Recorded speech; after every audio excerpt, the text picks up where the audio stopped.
There can only be one real reason that my guest tonight said yes, because he has a lisp. No, that's me. Said yes to being on the whip. We're both Leos.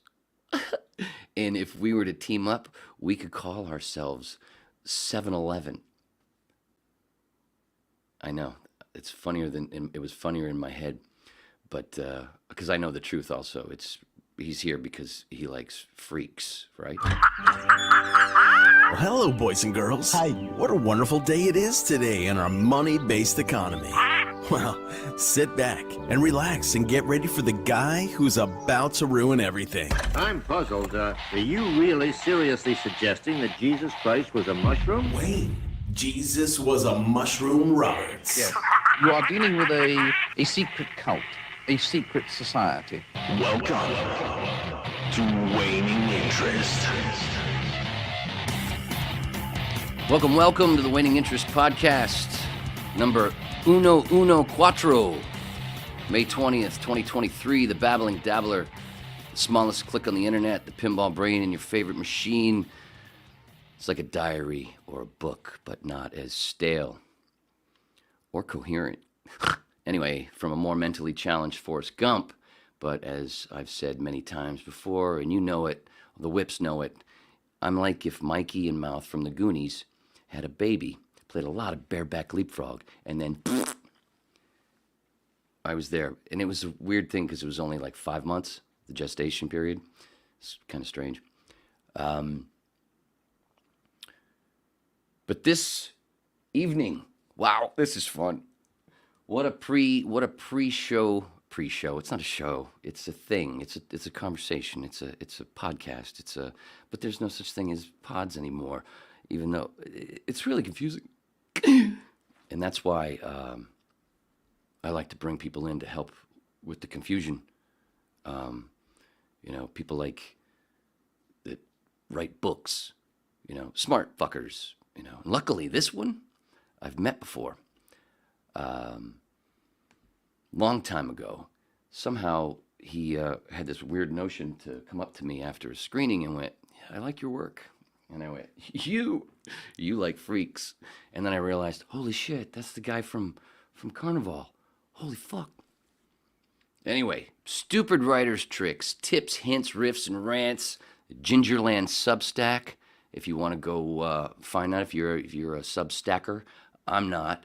I'm really fucking tired of all the different things. But I have read some of Daniel's stuff. Anyway, let's just fucking bring Dan on and let me stop fucking babbling. How about that? Wouldn't that be better, Dan? Oh, God, he's so small, like a freak. I'm tiny. How are you, brother? I'm doing good, man. I'm doing good. I moved 2 weeks ago. I've been trying to get used to this new place. And my office used to be a room, and now it's sort of like an open area off of the living room. So yeah, I can hear it. Yeah, Don't close the cabinet so loud, kid. I'm on the radio, baby.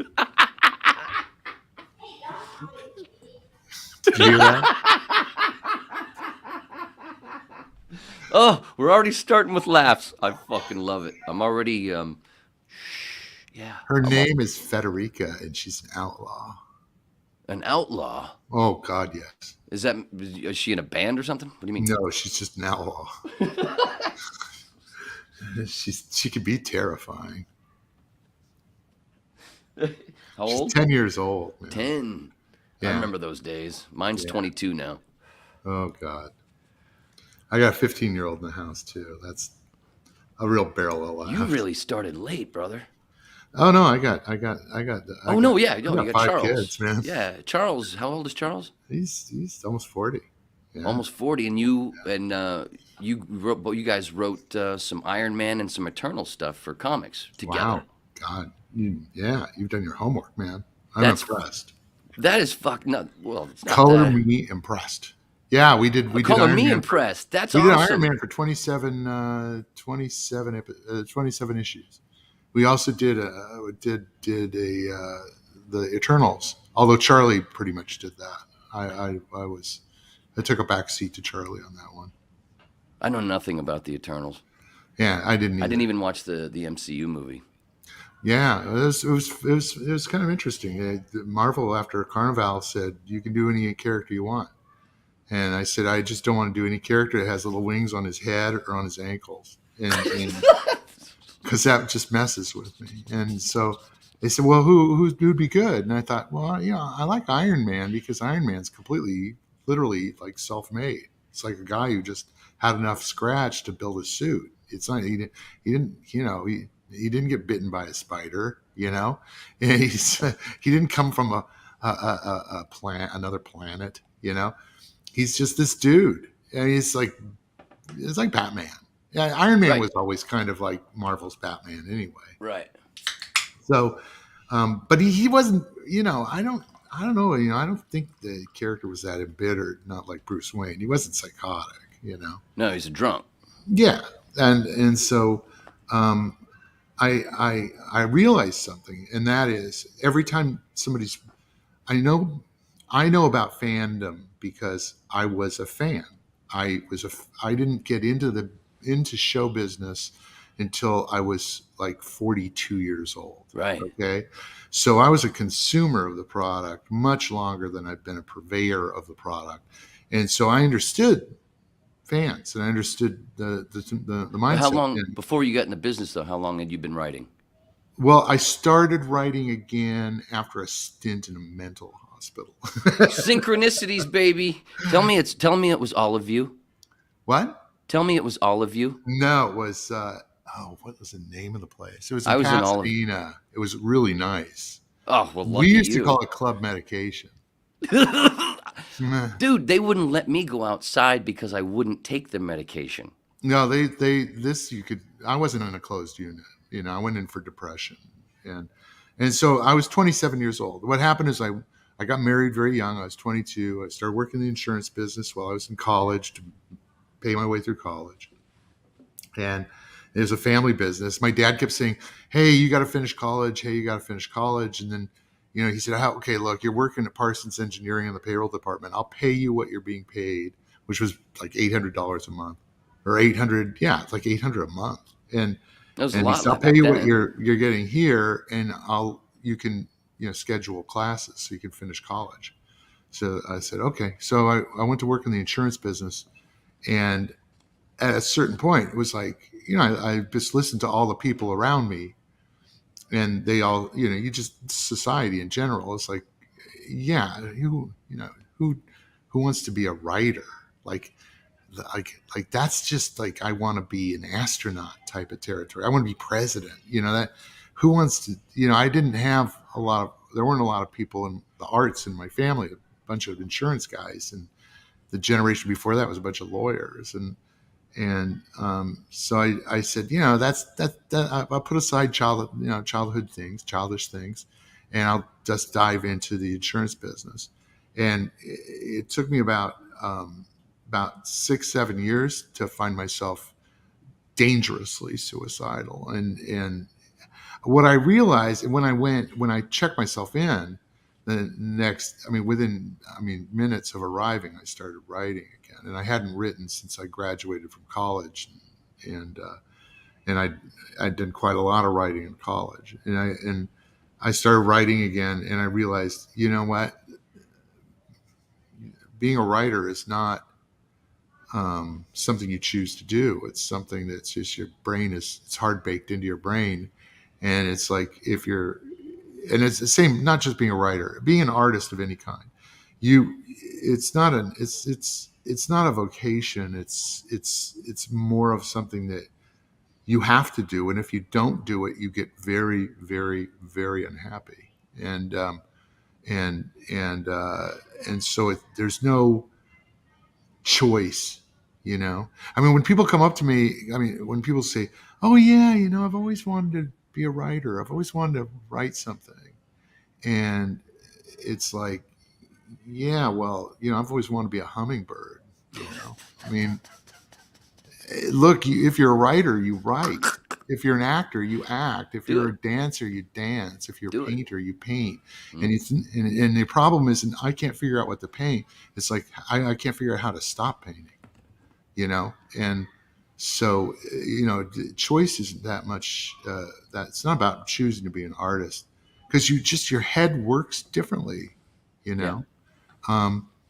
And it's mostly, I think a lot of it has to do with pattern recognition, where you just notice things, put things together, and laugh about them and go. And some people are looking at you because you're the lunatic who's laughing at nothing, and then you have to try to explain. Oh yeah, see that guy? See the bus bench, the realtor on the bus bench, and I see the billboard above it, and she's kind of looking down at him, and he's kind of looking up at her. Isn't that funny?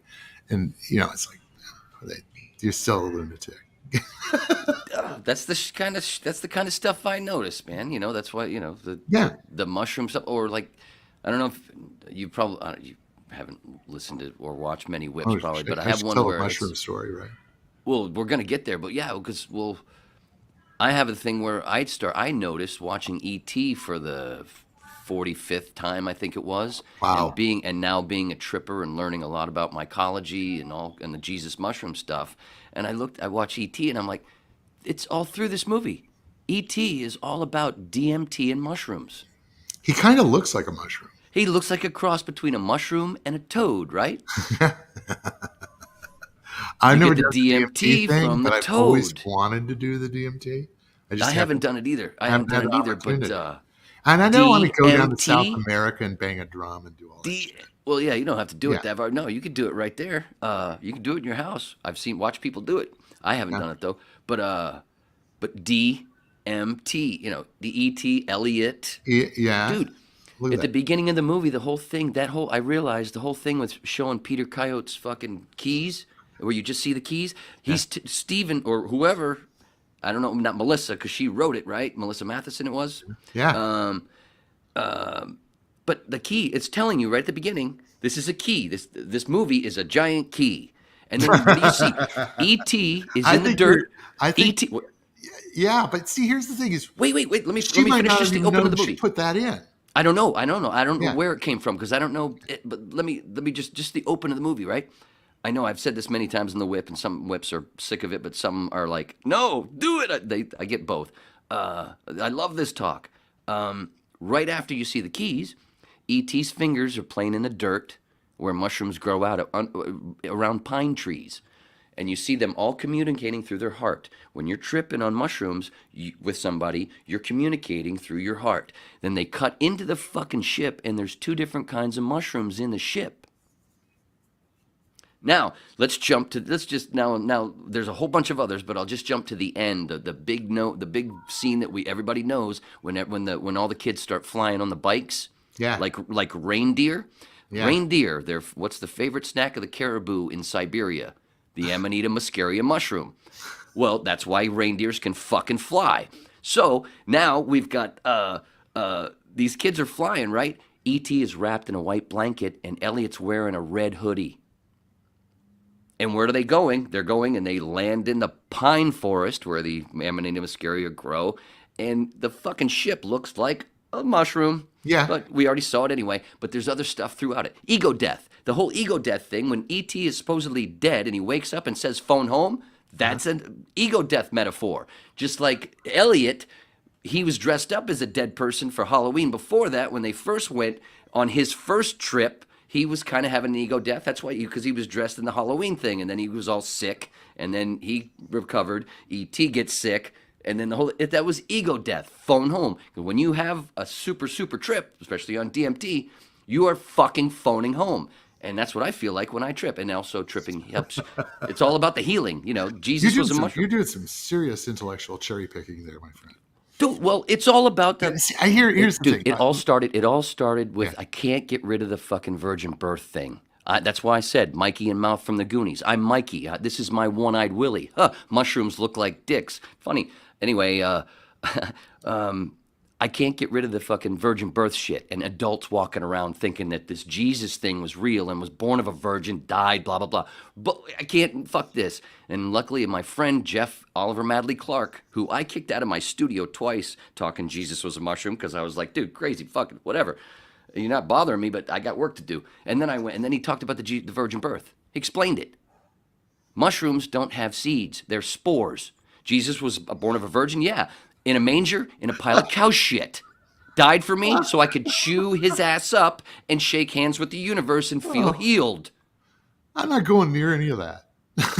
It's so But you know simple. that. I'm not even It's touching so that. simple. It's I'm so simple. not touching that, Wayne. It's You might be trying to draw me in. I'll tell you. I'll tell you what. Here's That's the thing the about best here's because the thing people do about think I'm in a people cult. seeing- No cult people would have seeing me. things and people interpreting things is when I did Carnivale, the first episode. I remember I said, where does it take place? And I wanted it to be in Dust Bowl. And I had this map of the Dust Bowl. It was an old map. And I sort of eyeballed sort of the towns. And, I like the sound of this one. It was this little tiny town called Milfay, right? And I said, I like that. So the first episode of Carnivale was called Milfay. Right. Milfay. I just And rewatched. so then somebody calls me or somebody puts something up on the internet and they go, oh, yeah, of course it's Milfay. Milfay is an anagram for family. And that's where Ben finds his family. And I'm going, oh, yeah, of course. I was thinking that. Because then I'm a genius. Then I'm some sort of like. That wasn't you? Like if I'm thinking, I'm struggling to finish. Are you serious? That wasn't on purpose? People, when I was in college, they always, what was Hemingway thinking? And what was Crane thinking? What was Twain thinking? What was, what were they thinking when they wrote this line or this chapter? Or what this, what they were thinking? They were thinking, I got to get this fucker done. I'm not going to be able to pay the family. I can't feed the family if I don't get. That's what it is. You're just right. I got to get it done, and I got to get it done because if I don't get it done, I'm not going to be able to start the next thing, which I think I like better than this thing. And then it's later on you start finding the synchronicities. I do that with the that's because you've got the story well. And my feeling is you've got the story well, and it consists of everything you've seen, heard, experienced, anything you've seen on TV, and anything you've had in real life. And you draw your material out of the story well, or rather, it kind of emerges from the story well. And the medium upon which that stuff comes up, the oil that geysers up out of the story well, I don't know what that is. Because then there's things that I know aren't in the story well that turn up in the material. Like I'll look at it and I'll go, well, who the hell wrote that? Like that's just, I'm having a deja vu right now, by the way.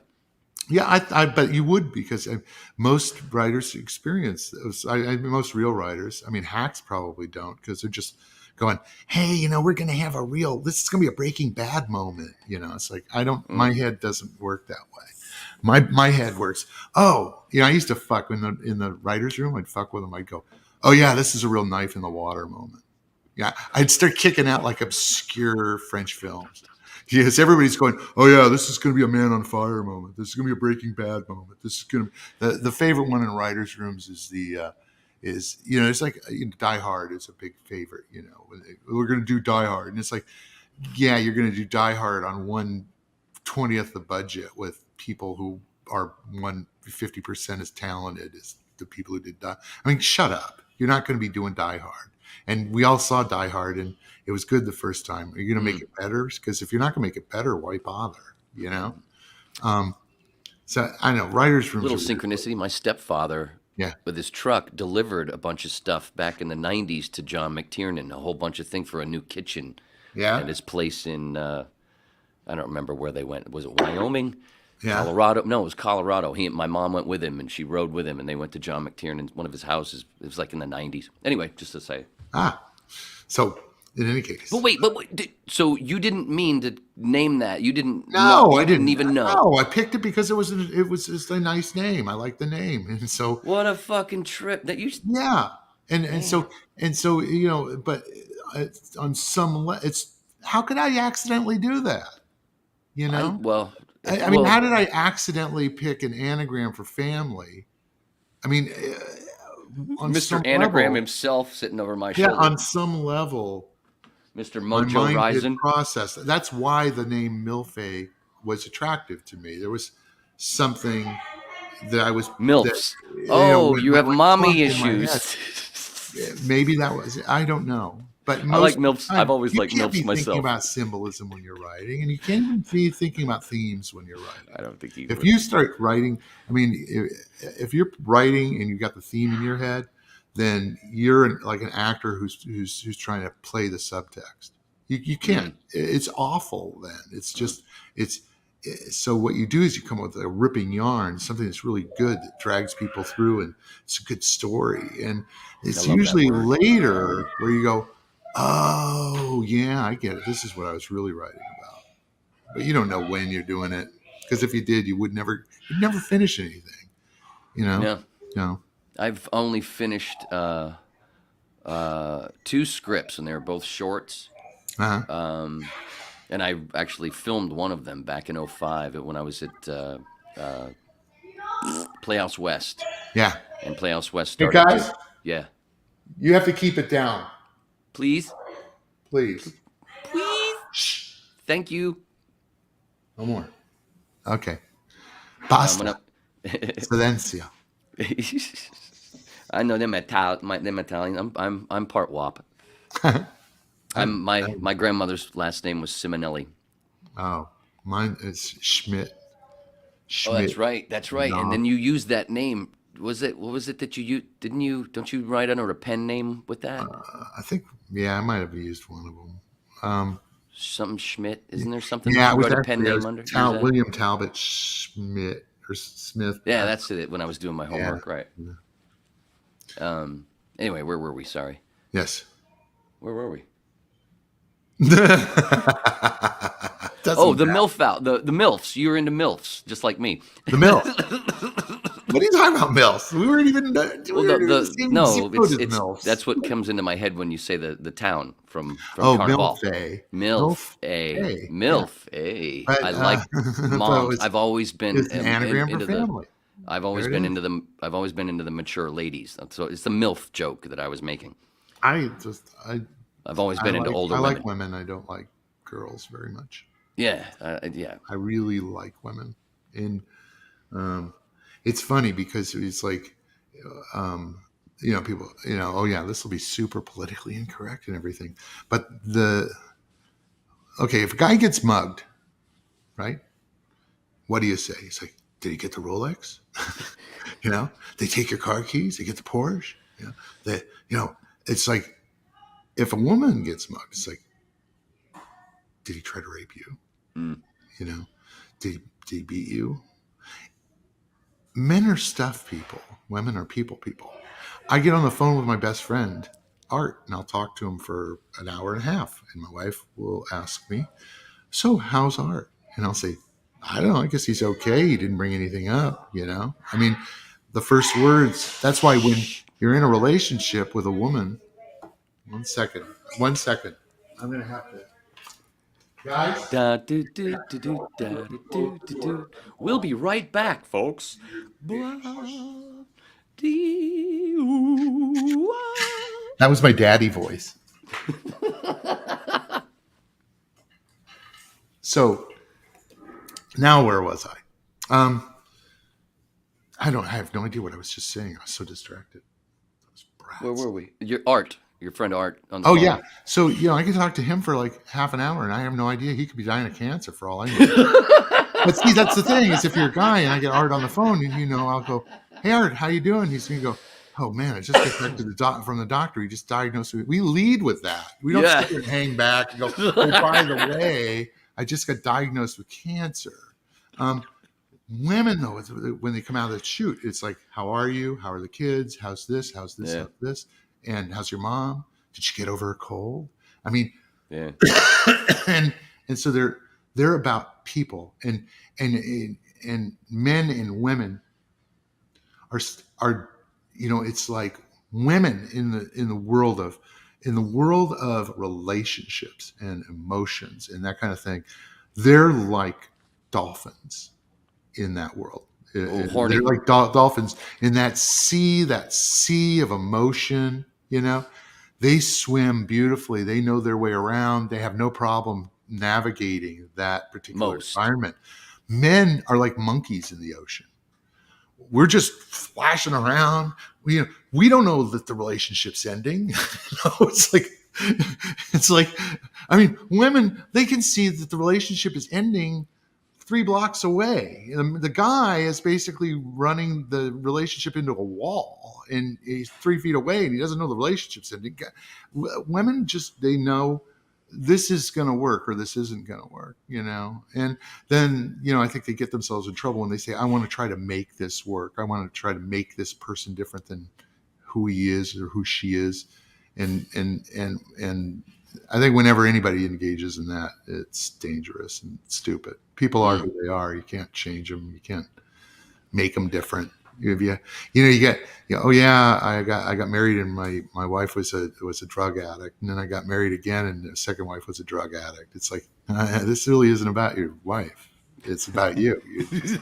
You're attracted to people who are broken, and you feel maybe like being Prince Charming and, coming and rescuing them. And I remember doing that in my 20s. most young men do, and they get over it. Because what they learn is, the princess doesn't want to be rescued. She's not interested in being rescued. Or it's the Bill Hicks song, "Chicks Dig Jerks." Yeah, this is true too. I'm going to do a whole podcast about Bill. Takers and givers. Takers are attracted to givers because they take everything from them. And givers are attracted to takers because givers love to give things to people. And when I got married the second time, it was like, I said, I'm going to turn that on its head, and I'm going to find another giver, because I already went through this thing with the taker. And the weird thing is, it's like magnets, like they don't. It's hard to find. Like, if you're a giver, it's hard to hook up with another giver because they're boring. They go, oh, you're boring. You're not this guy who's going to take everything from me, and so it was hard to find a match, but I managed to, and that's just a better situation, Yeah, it's been a while. I've been sounding single. like Dr. Phil or some shit. Let's get off of this. Yeah. No, it's kind of cool because that's not something that's normally talked about here on the Whip. But I've been single fucking.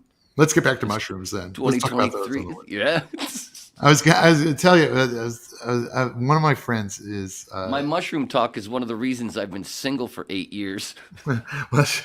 See here, I grew up in the 70s, and so I did every drug under the sun except for heroin. But I mean, I did opium, and I smoked opium. Same. I've done it once. All the way through the 70s, it was all available. And then I got married and I had kids, and it's like, oh, I'm not going to do that anymore. And so then my kids grew up, and then I found myself single, and it was like, oh, well, I was going out with this woman who was just a massive pothead, and she's a country western singer. And wow, this is sexy so far. She smoked so much weed, it was unbelievable. She was Female smoking me Willie. out of house and home, man. I was like, let's go to the weed store. Shit, I just bought shit. Like, geez, how'd you go through that so fast?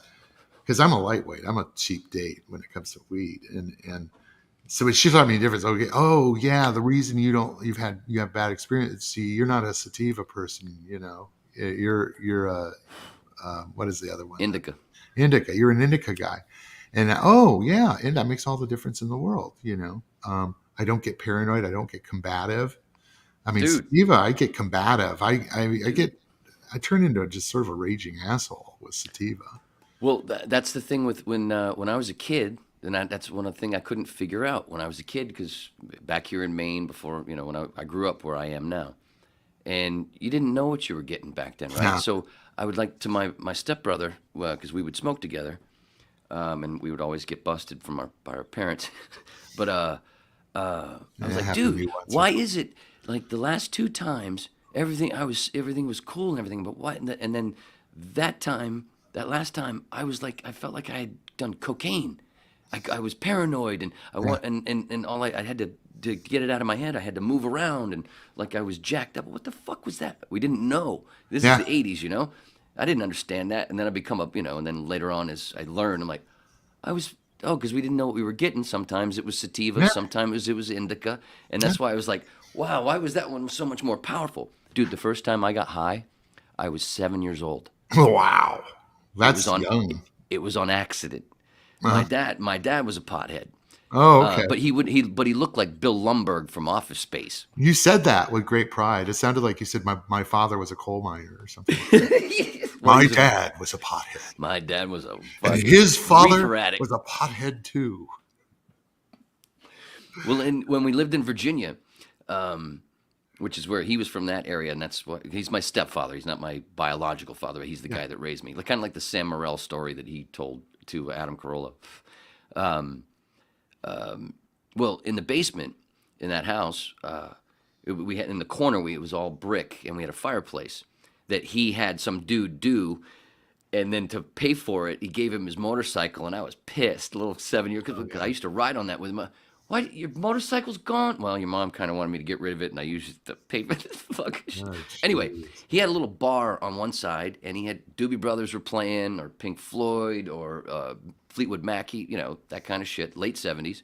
And I would use that brick wall to practice. I was a very good soccer player. One of the reasons was just hanging out with my dad.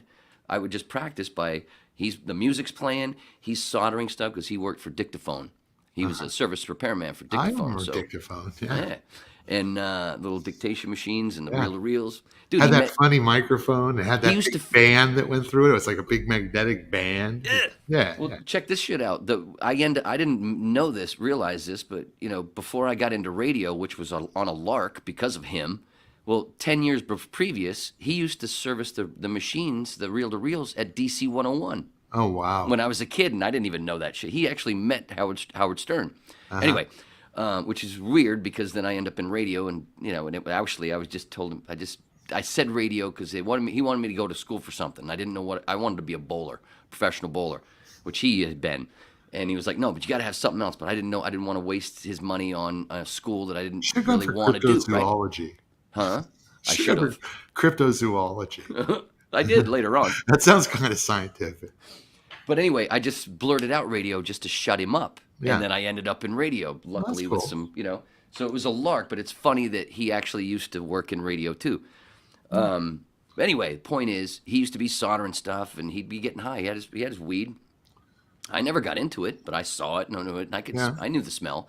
But one time he had some shit that was really strong because I'm just using the brick And wall back then, to practice most of it with really my soccer ball. It really wasn't that strong. Well, not right. You could polish off a joint. But apparently this was, I believe he later on told me this was Thai stick. Oh yeah, okay. He's got some. So he basically, he hotboxed the basement, right? And everything's fine with me. I was with my soccer ball. I was very good at soccer. I was basically, they wanted to take me out of the Pee Wee League and put me up with the older kids because I was too good. And mainly it was because all the practice just hanging with my dad and using that fucking brick wall for using my footwork. Anyway, and then watching him, because he was very athletic, because like I said, he was a pro bowler, and the ladies, I used to be a little kid, and the ladies would just come watch him, like, he's really good, huh? Look at all these pretty women. It was great. Anyway, I go upstairs to do some homework, and I'm looking at my book, I remember, and the faces are like coming out at me, and everything I'm hearing from the hallway, from my mom in the kitchen, everything is echoing, and all of a sudden I start flipping out, right? Kind of like a little freak out. What's going on? What's going on? What's going on? Anyway, ends up calming down. I didn't know what happened. So I shoveled that away thinking, I don't know what that was, whatever, never happened again. 15 years old, after 4 tries trying to get high, and of course it doesn't work the first few times for some people. Finally it works with a couple of 3 buddies of mine, not far from here actually, and after 2 minutes of going, whoa, I'm finally high. Wow, it finally worked. Wow, wait, I know this.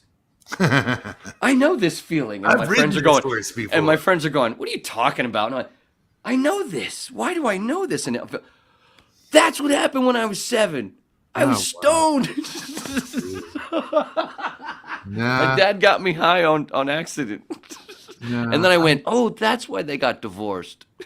I think I was 12 years old, and we were going on a fishing trip with my brother, and it was my dad took all those guys out. My brother was sort of a hippie, and he brought his friend John McGarity out. Him and John McGarity, and they brought some brownies with them. And I like brownies, so I had one of those. How long ago was this? This was shit. I mean, fucking light. Shit, 50 years ago. You know? Oh, back when they didn't know the dose, you really had to be careful. Yeah, so it's like I ate this brownie and yeah, there it was, you know. But I survived. Anyway, that's totally different high. I did some hallucinogens. I was doing some mushrooms and yeah, mushrooms are something, you know. And so I was out with my friend Soph in the desert, right? And she brings these mushrooms out with her, and so I said, hey, you know, how much do I owe you? Because I figured, you know, you paid for these, so I should pay you for the, you know, my half of the mushrooms, right? You know? And she says, Knopf, there are people out there that would pay good money, and I mean really good money, to go out to the desert with you and do mushrooms. And I thought, you know, that's a career track that I haven't really explored that yet. You know, it's like, yeah, come trip with the creator of Carnivale and have him do a bunch of like hallucinogens and see what he says. You know, that's hilarious. Come trip with the creator of Carnivale. That is fucking awesome, dude. And yeah, I mean, I can come right off the wall. I'll tell you what, I probably will once or twice during this little hee-haw. Well, that whole thing with the mushrooms and the healing part, and not to cut you off, but that whole healing part with the Jesus stuff, that I witnessed it personally because of the, you know, like depression. You talked about depression stuff. Yeah. I had done mushrooms a bunch of times before I did my first heroic dose, which was 7 grams. Dare I ask? 7 grams. Heroic dose? Heroic dose. Well, it depends on the potency, but normally it's 5 grams. 5 grams or more. And up to I don't think I've done it. I mean, if I want to go there, I'm just going to do some acid. No. Well, no. 5 grams or more, I found out, that's what, now I'm in Oz. I'm in the chocolate factory. Those stories, those are other stories that are actually about mushrooms. I might be writing one right now. I fucking hope so, because I'd love to see it. I've got a Christmas story coming out. That's right. Yeah, and it's got to do Christmas Carol. Dude, a Christmas Carol is all about an ayahuasca or an ibogaine trip. Okay, stop. Just stop. We're not doing this anymore. No, we have to, because the next thing you're going to Carnivale. be telling me is that Moby When my Dick rewatch, dude, when I first saw, the whale looks kind of like listen to me. I have my Red Badge of Courage. I can back all this shit up. Red Badge of Courage. I have to go back, and I bet I'll find them. All Quiet on the Western Front. I found them in Outlaw Josie Wales, watching that for the 150th time last night. Oh my God! No, seriously, dude. Yeah. Seriously, I love this. Yeah. I'm enjoying the hell out of this guy. Thank you. When I first watched Carnivale back in the day, it was similar to how now, where I don't do Netflix all year. I only do Netflix like a couple of months a year, just to gobble something up, and then I'll get it again if something that I want to see a new season of. I'll wait, and like I didn't have Netflix for 9 months. I got it for a month just to rewatch 3 more times the last season of Better Call Saul. But same kind of thing, right? So back in the day when Carnivale was on HBO, I only had HBO like 4 months out of the year. So when a little bit here and there. So when I watched it, it was kind of chunky when I watched it, right? So we're putting it all together. So it was, and at that time I wasn't into the psychedelic shit. I didn't know about ibogaine, ayahuasca, all that stuff. Yeah. And not saying that you put that in there, but so in my rewatch, during my rewatch was when I said, "Hey, dude, you want to be on the whip?" Because wow, all the synchronicities. Because I'm looking at, I'm rewatching it, and then I look up. I knew a bunch about you already, but then I looked up more, and I went, oh, "Dude, we're both Leos." 7/11. I'm the 11th, obviously. You're the 11th, yeah. August 7th for you people who want to steal my identity. And should I give them my social security card number? It's right there. Well, it's on IMDb. Yeah, let me tell you something about drugs and Carnivale. First of all, at the time, I was not doing anything. I was stone cold sober when I wrote Carnivale. And I don't even drink booze much. Yeah, I'm not Me even a either. beer guy. I just Only on the whip. every once in a while, I find a really good scotch, or something like that. But I I was I was with some friends and friends. Um, a friend of mine runs a freak show. Okay, so they're gonna have they were doing a tent show in San Bernardino, or as we old guys used to, San Berdue. I'm going out to San Berdue because my buddies in the freak show are putting on a tent show. So I'm going to go out to San Berdue and hang out. And They like meth out there these days. holy cow. And so I go out there, and what I find out is that this isn't just a random tent freak show. They're basically part of a huge weed convention, right? Oh, the cup, the cannabis cup. Yeah. So the Yeah, entire fairgrounds when I was a is bud like, tender at the weed. it's like people are selling every possible like device and everything. Okay, and you got to go in, show me at the time. You show them your weed card and the whole deal. And so I'm with my friends, this bearded lady and the contortionist, and and I'm having a good time, and it's getting kind of hot because it's San Bernardino, and I got on this leather jacket. Oh, you mean and I that said- way, right? I said, I'm gonna. Oh yeah, I know. Yeah, no, I don't go there. But I'm gonna take this jacket off. It's so hot. I'm taking the jacket off, and I'm gonna take this back to my car. And I said, would you keep an eye on my laptop bag, because I was working against a deadline on an episode of The Blacklist. Blacklist. Okay, so I owe an act. They divvied 6 acts up between 6 writers, and I'm doing the first act. And so, I got to finish that, and it's Sunday, and I got to have it on Monday, right? We're going into pre-production in a week, And so I go out, and I'm walking through the weed thing. There's a guy there. He's got these purveying, whatever he purveys. Oh, one second. You guys, I have the absolute quiet. I'm actually enjoying it. There was a day when this would really drive me nuts, but now I don't. I don't My care wife anymore. was apologizing. It's fun. She never apologizes. Anyway, It so must be. It's probably my soothing voice. it is your soothing voice. So we go. So I go to this table because I see he's got these glass pipe, these weird glass pipes, and I go. He goes, oh, let me.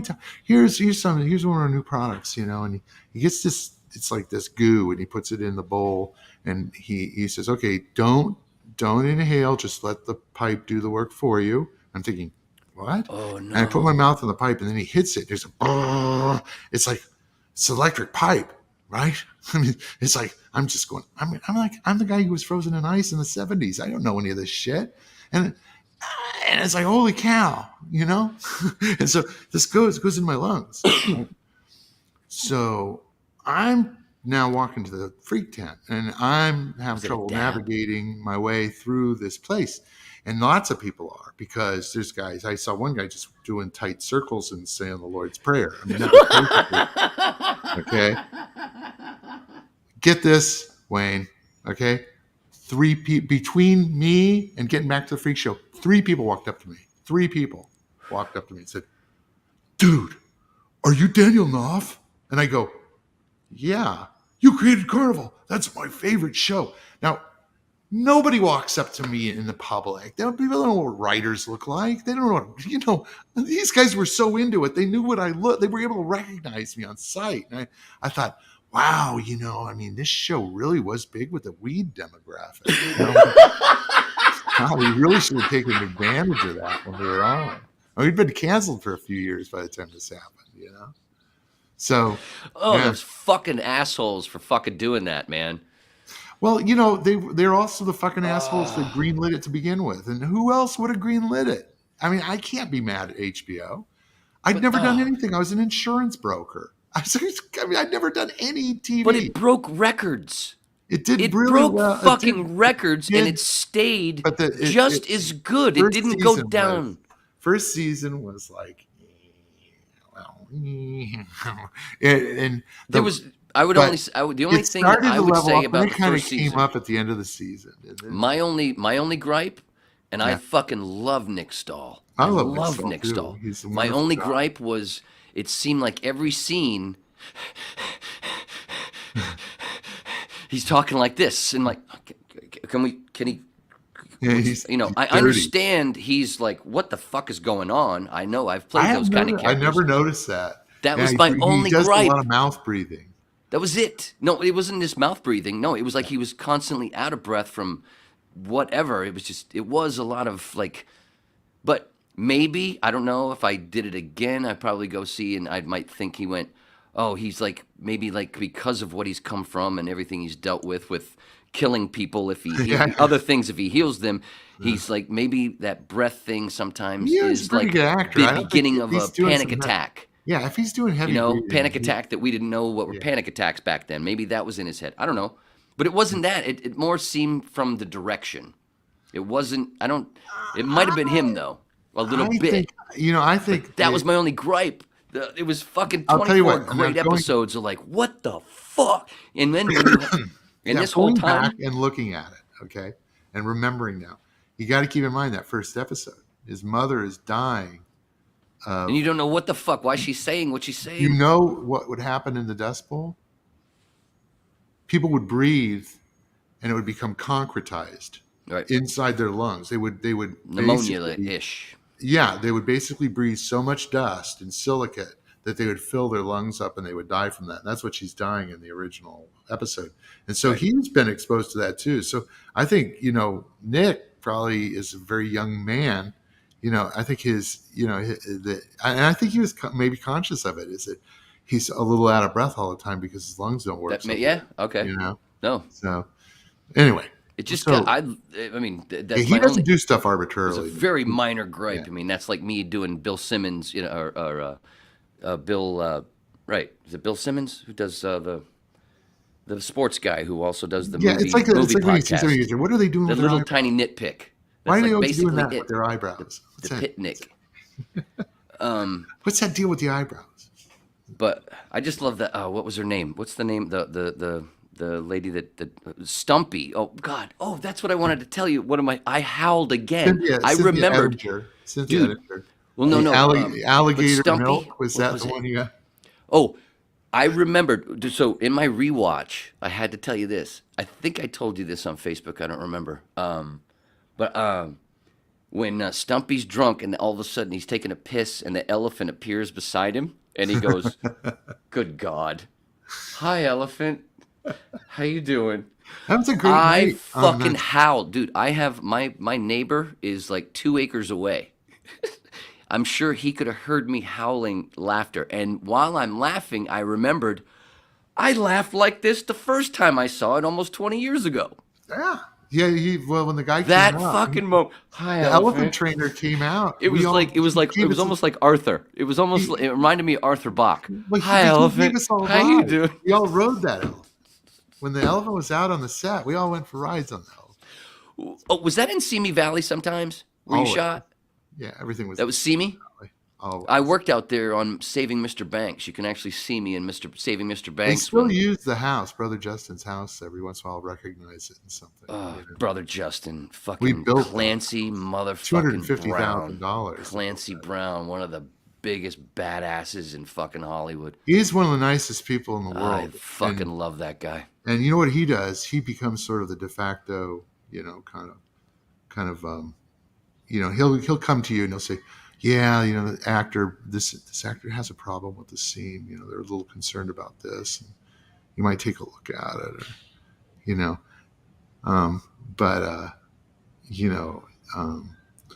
I mean, the thing is, it comes back to bite him in the ass. Like on the first season, we finished, and then almost a year went by before we got green lit for the second season. It was like a Well, night. shit, didn't like 7 months go by after the pilot? Yeah. It was crazy. But it was a, Sorry if I'm yelling. it was a crazy I'm really show. excited. And so we're sitting there and we're going like, it's 6 or 7 months and we're wondering whether they're going to be picked up again. And Michael, is Michael's reps are, trying to renegotiate his contract, and Michael played Samson, right? Little guy. Yeah. The guy who paved the way for Peter Dinklage to be a star of an HBO show. Yeah. Just saying. Yeah. So Michael they were in the process of trying to renegotiate a contract. I get a call from Clancy, and he says, "Yes, I understand that I can't do Clancy, but I understand that that Michael is trying to renegotiate his contract, and and I know normally you wouldn't do this in your second year, but you got to think about it. There's not a lot of roles for a guy like Michael. Right. This may be like the last thing. He's going to have to live on this. You may have to live on this for a long time, and he's such an important part of the show. And he's really going to bat for Michael." And I said, "Well." I'm not part of that. I'm not involved in the negotiations. That's some other EPs, and that's HBO, and I have nothing to do with that.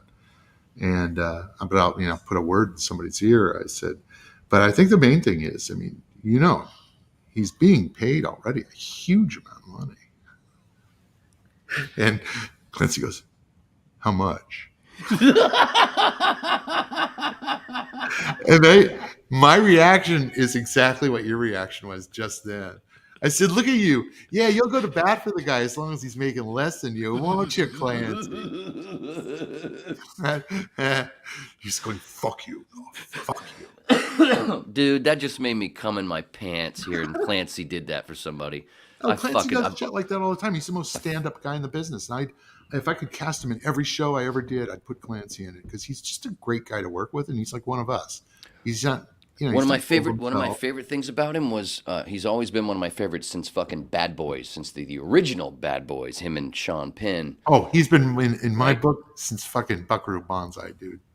Well, that was after, wasn't it? I don't know. I'm not sure. No, Bad Boys. Bad Boys, Sean Penn, in 1979 or 80. Oh, Sean Bad Penn. Boys? Yeah. Sean Penn? Yeah. It would have been well after. Yeah. That was where I first learned for who he was. So anyway, and then I do get into radio, voice work, blah, blah, blah. And then my stepson and I get into the Spyro Dragon video game. It's the last video game I ever played. This is Super Nintendo shit. This is... Wow, this is 25-ish years ago, 20. Yeah. Anyway, we win the game together. And then I'm like, wait, no, look at all this new artwork. And as they're showing we won, and then I didn't realize there's this whole new film almost, with the credits where it's going through all this shit that you'd never even seen before, all this newer stuff, but it's with the credits. And all of a sudden, one of the voice shit's coming up, and I'm like, what? Clancy Brown did fucking Spyro Dragon as well? How long is this guy's resume gonna get? This is like 2001, and I'm thinking, how long is this guy's resume gonna get? Honda. It's only tripled since then. He made a lot of bed from Honda.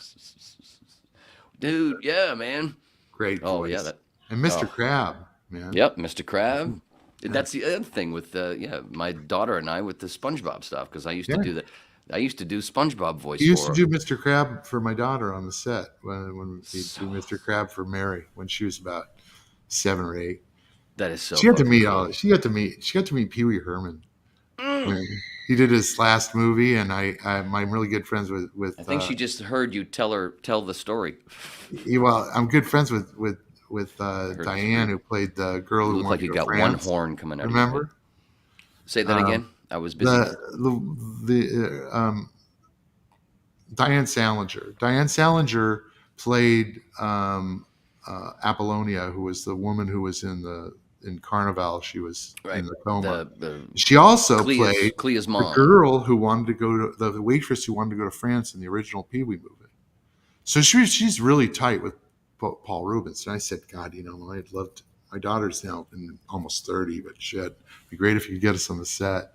So my daughter met Paul Rubens. He was in full costume, had the whole thing on, and she just totally geeked out. Like, she didn't know how to talk to him. She was like, it's like, come on, Kathy, or come on. I'm calling her Kathy. It's my wife's sister's name.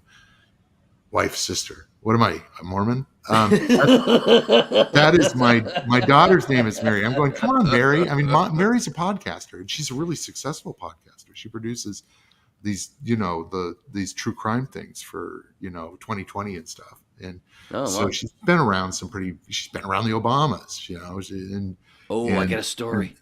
And I go, and you get intimidated by Pee Wee Herman? Like, wow. Well, I got two stories. I got two stories to share for that. I meet when I was a fan of the the Bennington show on Sirius. Yeah. Ron Bennington, the comedian. Yeah. Originally, he was part of a big radio show in Florida, based out of Tampa, called the Ron and Ron Show.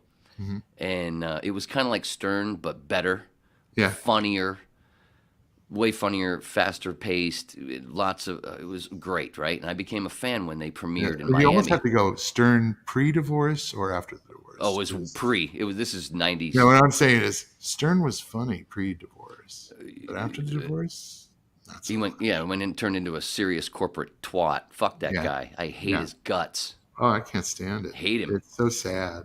It's gross. But anyway, he sucks. And I used to, so I'll get to him in a second where I'll get around to him. I'll get to Howard Stern that just a second. Motherfucker. Hold the phone here. I'm gonna take that guy down. What a hack. What a fucking hack. All he did was talk over everybody. His interviews weren't that good. If you go back and listen to him, he's talking over everybody, and he's cutting them off when they're getting into good shit. He's a cunt. Fuck him. Anyway, point is, I take a day off. I'm a painter, because this is before I get into radio, when my dad's like, I don't want you to paint all day and think you're going to be on the pro bowling tour. Come on. That's why you want to get. Before I do this, though, my girlfriend, I take a day off of painting because my bosses knew I was a big Ron and Ron fan after they premiered in Miami, Fort Lauderdale. This is after I moved from Maine down to Fort Lauderdale when I was in my late teens. They premiered in Miami because they went up. They were local, and then they had their own thing where they syndicated themselves, and they ended up growing into like 16 affiliates across the Southeast. Mm-hmm. But in the early days, one of their first affiliates was Zeta in Miami that I used to listen to. I'm driving to this gig that I have that's an hour and a half drive every fucking day to and from down to Kendall, painting this parking garage. I was on a swing stage painting the outside of an 11-story parking garage. Wow. But driving down, I was used to hearing at 6 a.m. You gotta be stupid and young to do shit like that. Oh yeah, especially with the safety harness that I had back then. It would have snapped I would have snapped. It wasn't a real harness. It was just a belt. If I'd have ever fallen, oh man, I got stories about that. But anyway, I'm trying to stay focused with the writer. He's actually a writer. He's the one that can actually stay focused. That's why I can't write, because I don't. I'm good. That's why I do this. That's why I do this. Yes. So you're a performer. I'm expecting at 6 a.m. to hear Kimba, one of my favorite jocks on Zeta, come on at 6 a.m. and have her morning show, right? But all of a sudden I hear this at 6 a.m. All of a sudden I hear the Letterman music, and I hear this gay voice going, "Coming to you live from the Ride and Ride Studios in Tampa, Florida, the Ride and Ride Show." And it's Fez Whatley. I learned that this is Fez Whatley, who's since passed. He's one of the parts of the show. And this whole thing, I'm like, what the fuck am I listening to? What the hell's the radio? What's going on? Because they do, back when radio shows would, that quiet could help. When things would flip, they wouldn't announce it. Just all of a sudden you tune in and it's totally different. No, because you don't want that person to like steal carts from. Right. That's how it used to be. Yeah, but you don't want to say, look, you're going off the air at midnight tonight. So, on your 11:30 shows, you should go ahead and announce that, because people would just get drunk. I got a friend. Stick your head out the window. Say you're not going to take it anymore. They'd go totally Howard Beale on. I had a friend who did that. But that's a different story. Oh, and it was a chick too, and it was so cool. Yeah. It was the coolest thing she ever did. She was also a Miami Dolphins cheerleader. Anyway, we went to radio school together. I got another LA story, synchronicity. Then we get cast together. I don't even know it. I get cast for a movie after I moved to LA.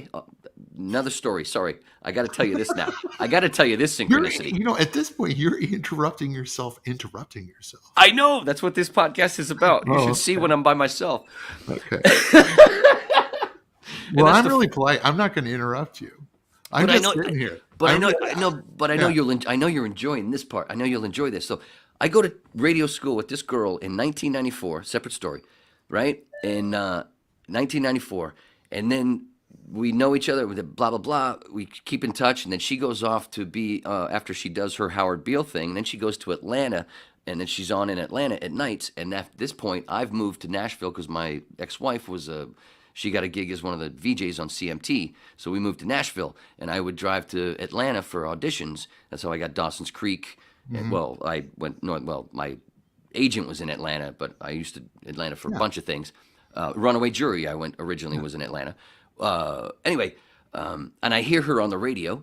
Then we end up talking, and like, holy shit, blah blah blah. This is great to catch up with you, blah blah blah.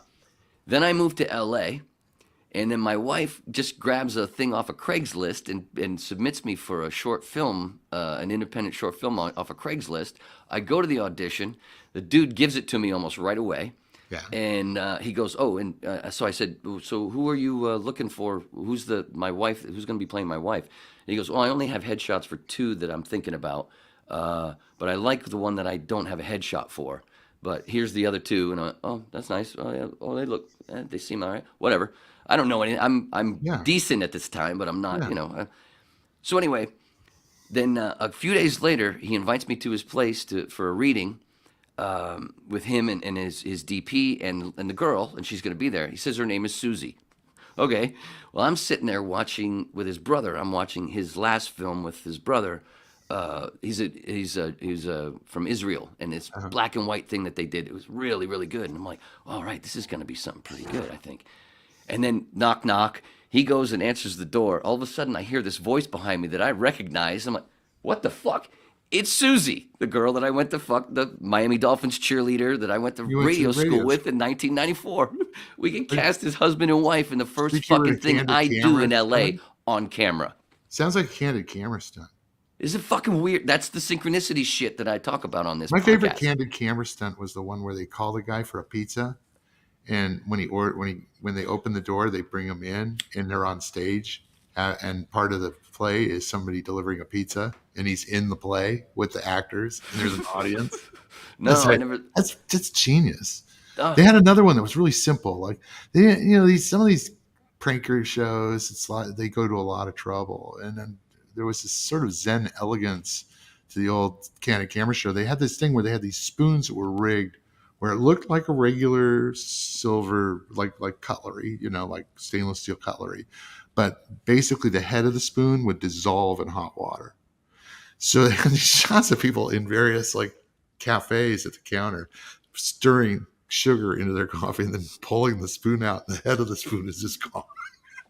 I said, that's genius, man. Another one they did is they parked 2 cars too close to the car in the middle, just to see what the person would do to get in. So you'd have all these ladies like sliding window down on their Buick Roadmaster wagons and climbing in dressed up like, June Cleaver, clambering into the back of their car, pulling their groceries after them. I mean, it's cruel, but it's so easy. I mean, it's like stuff. It's just simple. Yeah.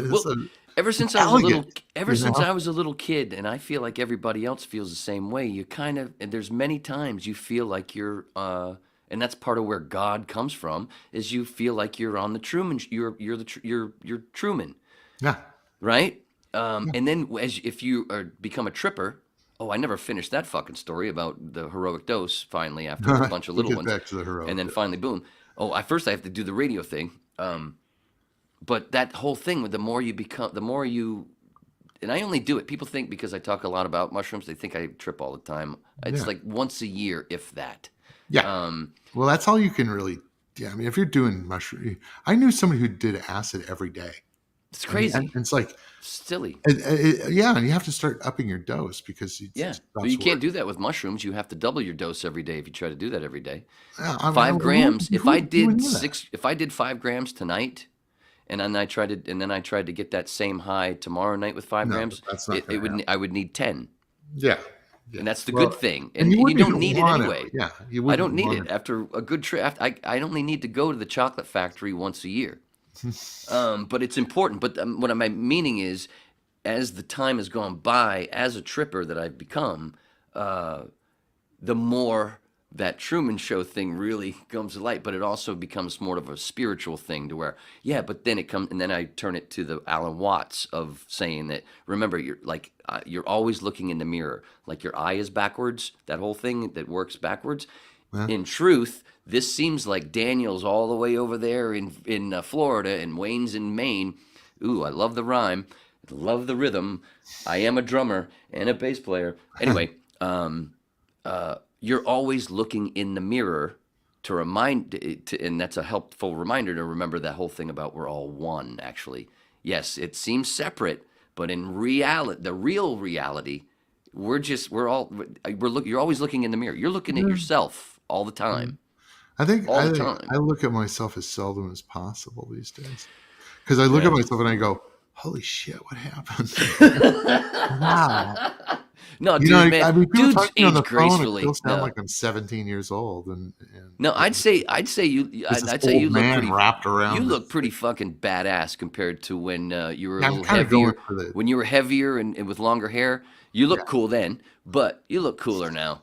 You Well, I'm look kind of cooler. going for that Islands in the Stream, Hemingway Ooh, little Kenny kind of Rogers vibe. reference. Yeah, My first concert. yeah. Kenny Rogers, Eddie And Rabbit, and Sawyer Brown. speaking of syncopation, there's all sorts of syncopation going on. But God, what was it? You brought something up that was really. Gotta go back to that radio Fuck it, thing. I can't remember. You know, my mind just goes. Oh. Synchronicities. You were talking about Charlie and the Chocolate Factory, and it's like I got to tell you about writing this book. Now, not the book that you've got up on the thing. The Stupid Writer Tricks is really weird because Stupid Writer Tricks. I'm not a journal. I'm not a. I don't write in a journal. I don't keep a diary. I'm a writer. I write stories, and but when I was breaking in, I thought a good way to. What I did was I created a site called Unmovies, and I posted all of my first acts of every screenplay I'd written. And this is back around year 2000. Are those still on Nof.tv? I'm on Knopf TV. This was Oh, Unmovies. but your link is, by the way, in the description right at the top. Yeah, Knopf TV. Everywhere the podcast is. Knopf.tv. And all the things that I've done and all the things that haven't gotten done are on there too. And if you want to learn how to write a sales deck, that's a good place to take a look. But anyway, so I had written this thing. The only part of my life that I really documented was probably the only interesting part of my life, which was where I transitioned from being a health insurance broker who at age 42. Oh yeah, we veered from that a long time ago. Being a showrunner on an HBO series. Okay, is a very weird thing, you know. But I went through all that thing of going to meetings and fucking up at meetings and mistakes I made and what I did right and what I did wrong. And so I was doing these. It was a blog, but there was no such word as a blog back in 1999. And so I was blogging, and that went away. And so later, I kind of resurrected one for my Gingerland site on and Substack. I said, "Hey, this is just writing advice." And my daughter read it. She said, "You ought to that was really good. That was a good article you put up. Do you have any more of them?" I said, "Yeah, I got a bunch of them." She says, "Well, you ought to put those together and put them in a book because, you know." And so I said, "That's a good idea." So I put them all together, and they were all basically written as I was breaking in. And so it's not me remembering what it was like to break in. It was very present. And you can see that in it, the mistakes I made, the observations I make in That's it. cool. But that book, the reason I put that book out is I was planning to do another book, which I've already written, but is on Substack. It's a Substack serial. So I'm posting a Gingerland? chapter each week on Substack. And Gingerland, right? Gingerland. And so I was going to do that as a self-published Amazon thing. And so I thought, oh, you know what? I'm going to do Stupid Writer Tricks to make all my mistakes on this. So if as far as selling and, you know, going out there and doing promotions and that kind of stuff. And what I found out is, yeah, you get like a big fat royalty if you do a Kindle book.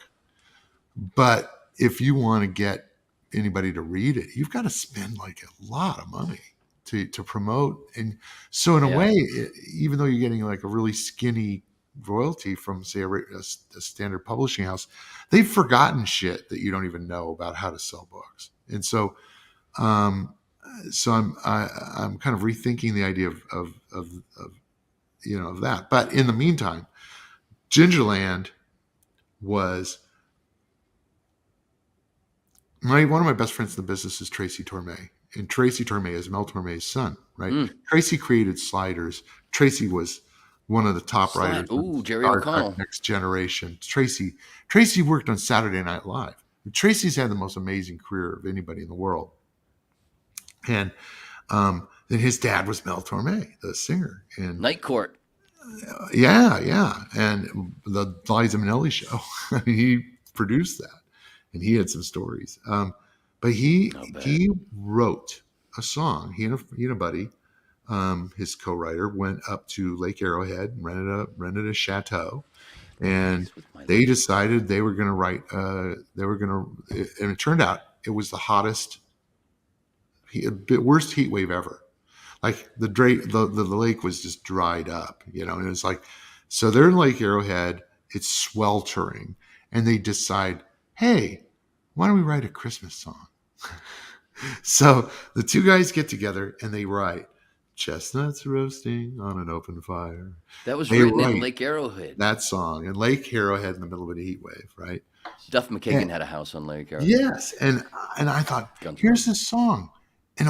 It's like been 50 years or something. People still sing it. You still see people doing covers of it, and every Christmas. And I thought, wow, that's really cool. Like, that's cool. I want to do something for Christmas. I want to do a Christmas project. But every fucker's had a whack at that. That's a patch of soil that's been leached so dry. There's no nutrients. Seems going hacky. back to Dickens. I mean, Dickens was working that. Ibogaine. Ibogaine, ayahuasca. Yeah, they've worked. Goes to Christmas past. You put it in Carnivale. They have worked the Christmas patch of soil so thoroughly. It is so completely leached of nutrients that now, the only Christmas Needs hemp. go on are Psycho Santa slaughtering his elves. Yeah. So true. They have to get totally meta with this stuff because you can't do a sincere Christmas. And I said, no, I want to do something that's fresh, that nobody's heard before, and it's sincere, because I want to celebrate certain things. I want to celebrate what we all have in common. I'm tired of people shining a white hot spotlight on things, on the differences between people. There's things, those are angels dancing on the heads of pins. The differences between us, it's almost nothing. Yep. We all admire courage. We all are grateful and admire kindness. There's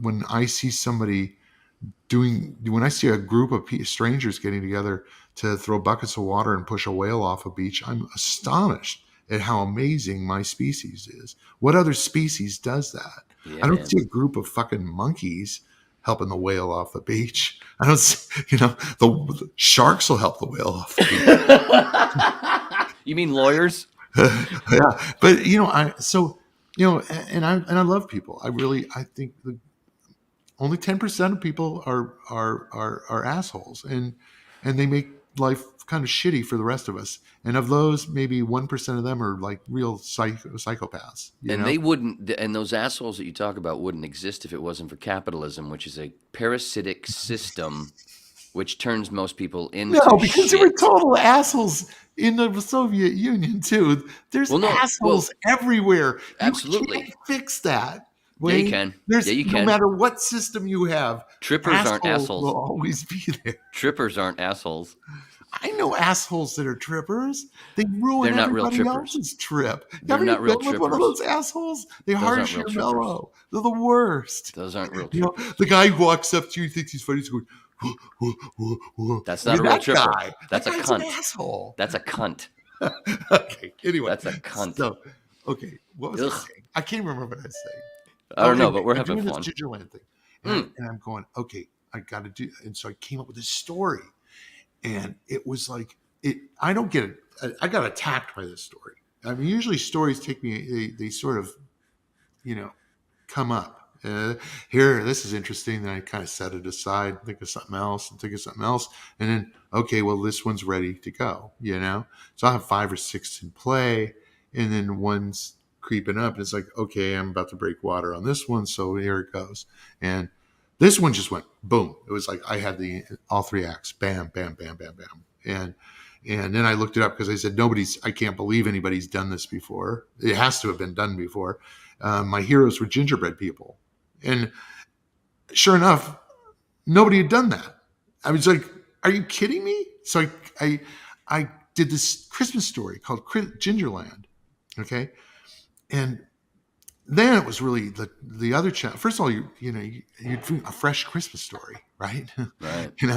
And then I'm going, okay, what voice am I using? Because when you work on TV shows, you become a chameleon, because you're working for various writers, you're working for various showrunners. You want to Various sound characters. like them, so that they don't have to do so much work on their end. So you try to, so you get good at mimicking voices. You become an impersonator on the page. I don't know what you're talking about, sir. There you go. So I used to do a killer Rod Serling, but I don't think I can do them anymore. So picture yourself. Anyway, so in a world where laughter was king. Yes. So that's me. My life is like flash panning, expecting to see Rod Serling standing behind me. So anyway, I come up with this thing, and it's like, oh, well, I'm writing this to children, so I have to make it understandable to children, and so I have to sort of that take, and then that's not working for me very well. I've got my voice, and I realized, oh wait, this isn't a book to be read by children. This is a book to be read to children, which then puts me into, and I've done full circle, to the Roald Dahl territory. And I realized, oh, those are all the writers, Roald Dahl, C.S. Lewis. Those are the writers I remember as a kid, even Dr. Seuss, and it's like they were writing as much to adults as they were to the kids. And so that's where I took this thing, and I came out with something that I'm really, really proud of. And I hope I'm writing a book proposal, and I'm going to take it to regular publishers. I'd love to have this be something people read every Christmas Eve, because it celebrates all the right things. And Can I do the? Can I do the? Can I have the gig of doing the audiobook? The book on tape. I hear the audio book. See, here's the thing: is I think that kind of defeats my purpose, because if they've got an audio book, I want people to read this out loud. But to their do kid. you understand the amount of emails that I get, messages that women send me about, wow, you make me tingle? I don't want women tingling over the hell you don't, sir. Pervy. That's your book. Pervy You want them McPherson. tingling all the way home. Jingle bells. All the way Anyways, home to fucking order that shit on Amazon. So yeah, if people want to check it out and they go to Substack, look up Gingerland, they'll find it. Is there a link off on your from your normal I don't website? know if there's a link on my page, but it's pretty easy to find. Just Google Substack Gingerland. The first entry will be that. And the first 14 chapters are free. Check it out. And if you want I've read to a bunch of it. The book, it's like $5 a month, which is par for the course for Substack. And I've got a lot of subscribers. I'm doing okay with the subscribers. And in the meantime, when I'm not posting, I'm posting about, the process of building it. I just hired an illustrator and found out, oh yeah, you don't want to cheap that up. No. You don't want to get that fresh student out of, film school to do that. You want to get somebody who's been at this for a while. So I got an outstanding illustrator, and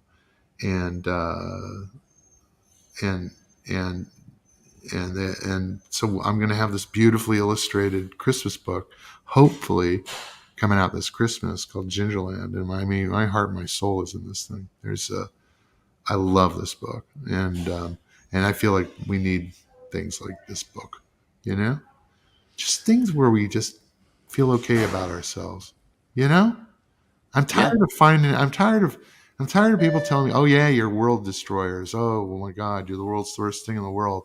You know, I mean, we're a plague on the face of the earth, and we're this and we're that. And at the end of the day, we're fleas on an elephant's ass, and the world will get along just fine without us. And when I hear somebody say, "Oh, we're destroying the planet," it's like, oh, come on, it'll bounce back. It's been around. yeah. It's been around for hundreds But of millions of years. I'm well, sure what it'll they recover from whatever damage we do. well, yeah, well, no, that it will, but we won't, Yeah, because see, that's the thing. will be the deal. wipe off to clean it well, up. that's the deal. It's like, See, that's the okay. thing is some people they get it wrong.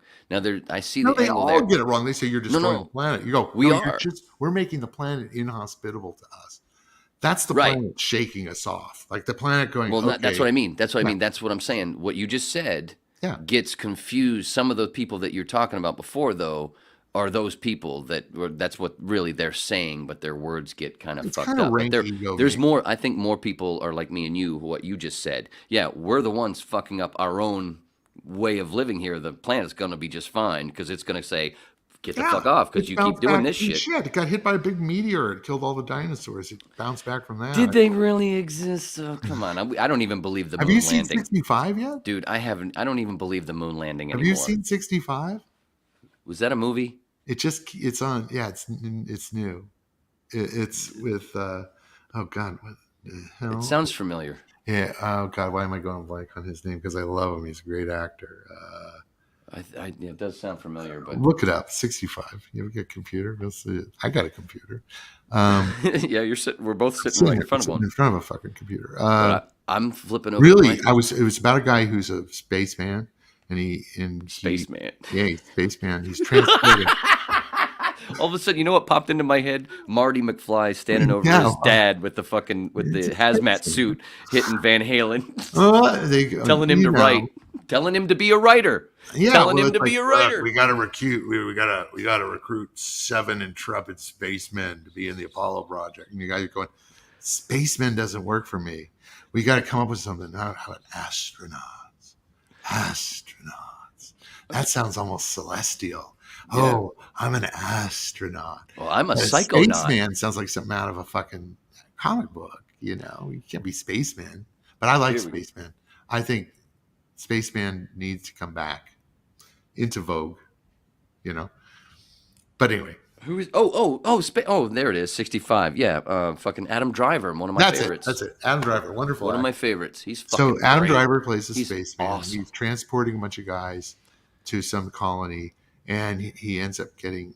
There's this meteor that's this errant, uncharted meteor, and his ship gets hit by it. He ends up doing like an emergency crash landing on this planet that has no idea where they are. It's off the charts. It's off everything, and it turns out that he has crashed Kind of like this podcast. on Earth, and but it's 65 million years ago. So it's kind of like Planet of the Apes, where it's kind of like gets bounced in time. Yeah, well, no, he didn't go through time. He didn't take off from Earth. He's from another planet. Oh, that's right. Yeah. So he just happened, like he happened to have landed on. It was a planet very much like ours, but people look like us. But he landed on Earth, right? It's 65 million years ago. So he's dealing with dinosaurs, and these are not nice dinosaurs. They're like even meaner than Jurassic Park dinosaurs. And he's got this little girl he's got to protect. She's the sole survivor besides him. And it's really good. It's a good movie. But it's like the big thing that comes up is he goes, "Oh, well, that sort of all those asteroids that I went through that wrecked my ship. That is the asteroid that's going to hit Earth that killed all the dinosaurs. So that's the ticking clock the guy has. His computer's going in 24 hours. For now, it's going to be there's going to be. I didn't know that part of the story. Yeah, so it's like I got to take off before the hits. Yeah. So the extinction level event occurs. But it was really pretty good. I read mixed. I saw mixed reviews. Like was it Dan Merle? I watch on YouTube. These what I look at? Geeky movie reviewers. If it's good, here's what I love it. You go on Rotten Tomatoes, and if the critics are up here and the fans are down here, it's a piece of shit. Yeah. And if the fans are up here and the critics are down there, it's It's probably good. one of the greatest movies you've ever seen. So that's basically my thing. If they're even, it means that it's something you'll feel good about having seen But you because they probably release forget it it. around Christmas and there's some meaningful shit in it. But It's at the end of the forgetful. day, you'll forget it. You don't Yeah. care. Not So, like the whip though. You'll always remember the whip. But seeing how you're talking about that, the whole thing with the Christmas thing and the story and the feel good stuff, talking about Dickens' doll with the chocolate factory, those are all psychedelic stories. oh yeah. Absolutely, like I and don't where know. I don't know if and it is also to psychedelic. Wizard of Oz. The tornado is the come up to where is the come up that 15-20 minutes of where everything Well, starts to see, here's the change and thing. you're like, Frank whoa, Baum, who and wrote, then all of a sudden it's colorful and there are little people. See, listen, when I trip. When I do a heroic dose, I found out what the leprechaun means, the Oompa Loompas, the little people, all the little people in all the stories. are you sure I you haven't found done it. DMT? Because No, I've never I don't done know how you DMT. can get there. It must be a Listen, heroic dose. It has to be a heroic dose to heroic get dose to of mushrooms. leprechauns. Heroic, yes, because this is Because what usually, happens. But this is what happens. I don't see them, mushrooms for me are sort but of you like you don't see them. acid light. It's like, It's well because you haven't done a heroic dose. no, I've never done a heroic. Well, hook yourself up and do it right. It's all about set and set. I don't Well, fuck do you ever around with get it. down to Florida? Let's do this together. I'll come up to Maine. We'll just. That would be the most awesome thing ever. Dude, there's a clip. There's a fucking promo. Yeah, man, I would trip with you any fucking day. Yeah, Obviously now we would be good tripping together. it'd be fun. But here's the thing. Here's the Yeah. thing. What was I just gonna say? My wife will kill me. She gets very upset. Are you going to go to one The of your leprechauns. mushroom parties? Here's What? what it is. Here's what it is. What happened? Which I found this on my first heroic dose, and it's happened ever since. Which has only been like 7 or 8 since the first heroic dose. Like I said, I only do it once or twice a year. That was like, yeah. And it's no, I'm sorry, 7 or 8, more like 12ish. Ever since that first one, what happens is somewhere in my peak, it's usually after the come up, which is the twisty part of the chocolate factory before he opens up the door and sings the imagination song, and there's mushrooms everywhere. Anyway, or the tornado for the Wizard of Oz, or there's always a come up thing, which is that kind of weird thing, and then boom, and then you're in your peak. Yeah. And then when my peak starts, I learned that I have to have a roll of paper towels because I'm gonna the tears of forgiveness that Bill Hicks talks about. And then everybody, those tears of forgiveness, those start coming. I have to do this, and I yawn for like 5 minutes straight to where I start to worry that I'm going to get lockjaw. It happens every fucking time. And then a few minutes after that, all of a sudden I hear a bunch of giggling from like little people on my shoulder. And and it's not scary. It's fucking, oh, this is awesome. It's like a cat, like Here they licking are. my fucking neck, right? You're And back. You're back. Yes. It's been so long. The first time it happened, it was like, I know this, kind of like the high thing before, the weed thing. Because it's our natural religion. Let's That's see what here. we're supposed to be doing. So here's the thing. Yeah. So just like when you have a twitch in your eye, and when you have it, and then as soon as you look in the mirror, it stops. Same thing to where as soon as you turn your head, oh, it's gone. And then all of a sudden, that's the fucking leprechaun. The pot of gold is the trip itself.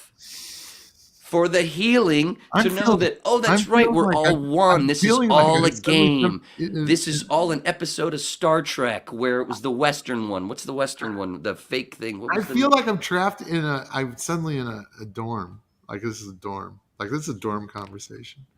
Did you see? I'll tell you something back to Gingerland. Not that but I just want to say I'm going to hear this through the Wayne filter. Okay. Uh-oh. The story of Gingerland is Holly, Nicholas, and baby Jim are ginger siblings. They're 3 little cookies. They live in a place called Gingerland. Okay. Gingerland is this winter wonderland dominated by the Ginger Mountain House or Gingerland Mountain House, right? This huge sort of hotel that Who's everybody going to animate this thing? And I have no idea. And it's going to be awesome. And gingerbread people are doing little chores and they sing carols and it's always Christmas in Gingerland. always. It's right around Yeah. Christmas is always right around the corner in Gingerland. And so they're up at the top of the farthest hill in a gazebo, and Baby Jim falls through a hole in one of the boards. It's A rabbit hole?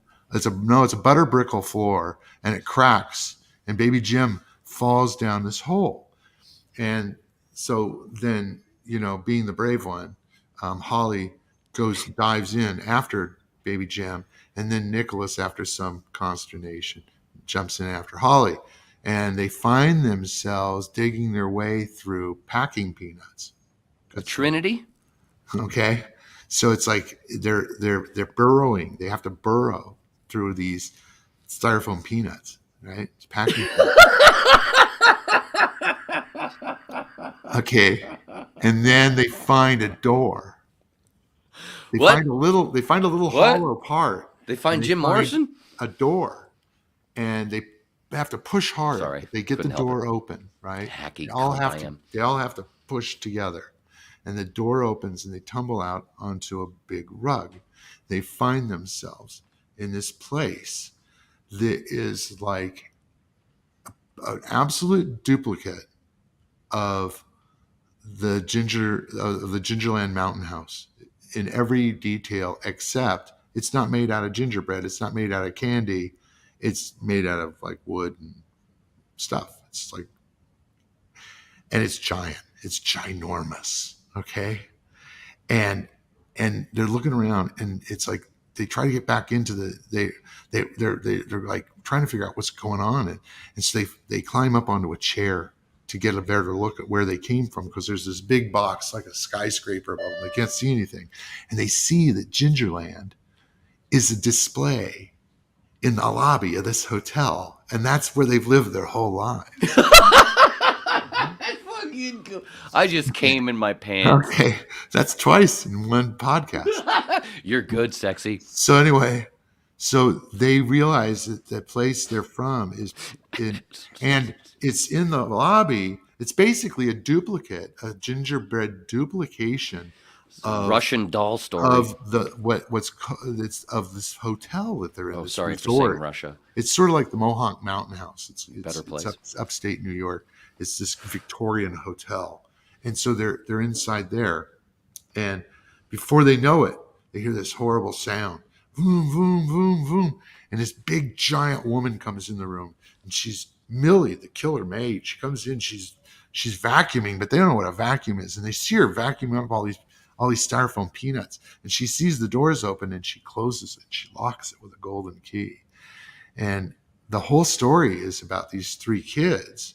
They end up the bad guy is Crystal Klingendorf, and she's this horrible corporate creature who is working for this big conglomerate that owns the hotel, and now she's been put in as general manager, and she's decided, I'm going to impress everybody. I'm going to totally Angle. like reshape this hotel. This mausoleum's been buried in the Catskills. I'm going to turn it into a world-class luxury resort. And like first on her list is I got to get rid of that cheesy Gingerland thing. That's going to the incinerator, man. I'm going to do something that's going to be spectacular.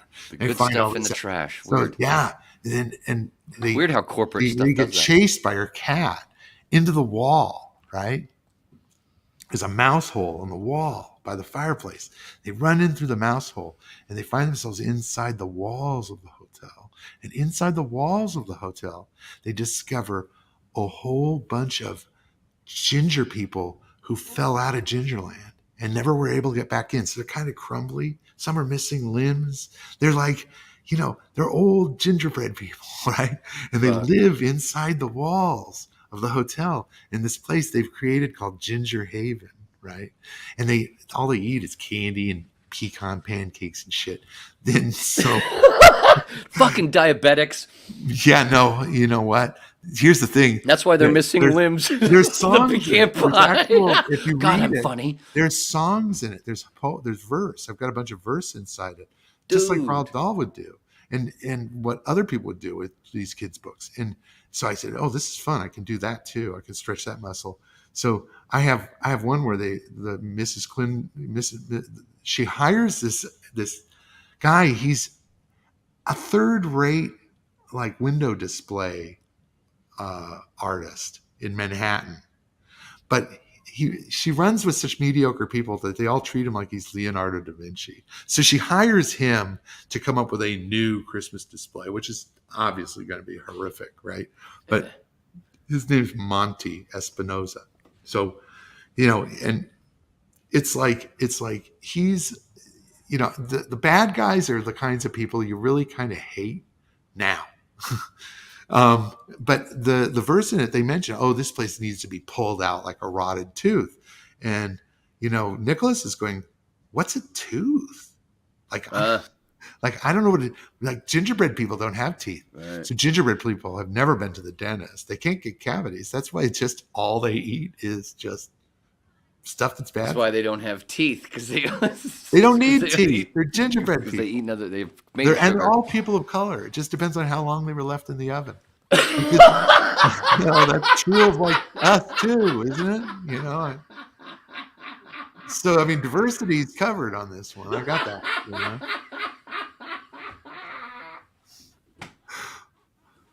But all I'm saying is if your listeners are going, oh, I don't want to read a kid's book. This really is a kid's book, as Wayne can attest to. I want you to run that through your hero dose filter and tell me what I'm really writing about there. I already know. Dude, I already said it. It's the Russian doll. It ends up goes all the way back to the Amanita muscaria mushroom originating in Russia. It's not and the Russian doll. You're talking a Russian doll story or the Truman Show story. It's a different version. Yeah, you find yourself out of what you Sorry thought to say was Russia reality so much. into a completely new reality, and it's dangerous. It's a dangerous reality. Dude. As you're talking, I'm watching it animated. It's got a bunch of different animation. It went from Bill Burr's animation on his show to Duncan Trussell on Netflix. I can't remember. All I want to do is it was going in and out of different kinds of animation. When you mentioned the fucking maid from the Jetsons popped into my head. Dude, that's dude. And she's Millie the Killer Maid. There's Millie the Killer Maid. I have a paper towel for what I did in my pants. Cat, the vicious cat, is called Cuddles. Yeah, Cuddles. Of course. She's a hairless Egyptian, named Cuddle. Oh, how dare you do that to Cleopatra? Oh, how about that? You mentioned the Rotten Tomatoes thing. Jesus, talk about you ever see one that's at 1 and 1 at 0 at both? Well, I know Jada. She's a smart cookie. I've talked to Jada. That's Jada's fault. Jada puts the C in the C word. I don't know. She doesn't. She's cool. She is actually a very cool person. And I'm not just saying that. I don't say that. Don't know. You know what? Here's the deal. If I don't think she should have been the first person. I don't talk about him. Well, I'm not going to talk about that. She is actually. I mean, I spent some time with Jada, and she's smart and funny. And, no, I'm not saying she's not. Yeah, but she should have been the first person to stand up and say that was wrong. Well, look, somebody talks somebody into cop rock too. It's like you get a little room and you get groupthink going, and it's like, hey, they were on the African continent, so they could have been black, right? A little bit, of course. They were and darker. This is a really cool way to sort of retell the story, and I think what happens is people sort of talk themselves into things. You know what? I don't really think, is this going to really work? Yeah. You know what? Being the conspiracy theorist that I am, at first, when that first popped and I first learned about it, because I wasn't going to watch it. I didn't even know about it until I saw that it was getting panned. Sorry to make you yawn. Sorry. We'll be done. I just the thought of watching it makes me yawn. Exactly. But as I'm reading that and I'm thinking, wait a minute, and I just rewatched, before I rewatched Carnivale, I rewatched Rome. I watched Rome. You can see her on TV. Yeah, I saw somebody go by. Yeah, there she goes. Yeah. I actually went back and tried to rewatch the Cleopatra movie after watching Rome, I went back and tried to rewatch the Cleopatra movie with Elizabeth Taylor. I didn't get all the way through it, but I was kind of like, I know that's casting, I know that bullshit, but I wonder, I don't know what's really going on here. But then when that came on, and then everybody started jumping her shit for that thing, I was like, yeah, that's kind of weird because that's what. And then I stopped and went, wait, everything that I've ever been taught I know is a lie. So maybe they're actually right. And I started to feel for them, even though I'm mad at her for not being the first one to stand up and say that was wrong 2 years ago or whatever it was now. I was like, wait, I'm actually kind of behind them because I feel the same thing because I'm a Jesus mushroom guy. You know, that's like I said, one of the reasons I've been single for a long time is because I say Jesus was a mushroom. Even though even atheists look at me and go, that's kind of weird. It's just a little mycology. And I wasn't the one that came up with it. It was one of the people that's transcribed the Dead Sea Scrolls. You're just an apostle. You're not. That's right. Yeah. That's right. I'm just a Padawan. Yeah. I'm never going to be a Jedi. I don't want to be a Jedi. I don't want that fucking responsibility. I don't want to. That's why I've never been a manager. That's why I've never been a boss. I've never been a boss over anybody. I've been a boss. I've done that.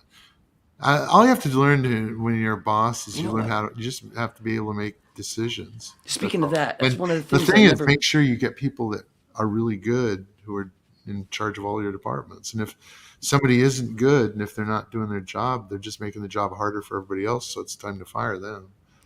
One of the, that's pretty easy stuff. I mean, people used to go, "Oh, well, God, don't you feel bad when you fire somebody?" And I go, "Well, depends. Look, I mean, if that person isn't pulling their weight, that means that all the people around them have to pull their weight for them.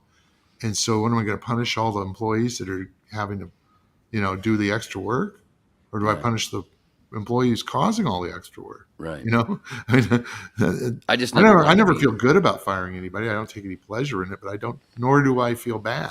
I never wanted to be in. I've never wanted to be in that position. But speaking of though, I never realized when you show run, you're kind of stuck in that shit. Speaking of that though, that's what I'm saying. In my homework to do this, I didn't realize. Oh, wait a minute. One of the questions that you've always wanted to ask, like when I met Peter Gould on the Sunday, I lived in Studio City for 15 years, right there. I lived right there across the street from CBS Radford. I love that. The farmer's market. That's a great studio. That little farmer's market every Sunday. I was there every Sunday because it was right in the back of right behind my apartment building. Breakfast place out there too. It was great. Yeah. Well, I met Peter Gould there, kind of the same thing where you bringing it back to where you were talking about tripping and those guys going, "Are you Daniel Knauf?" Well, I knew who Peter Gould was. I've been a Breaking Bad.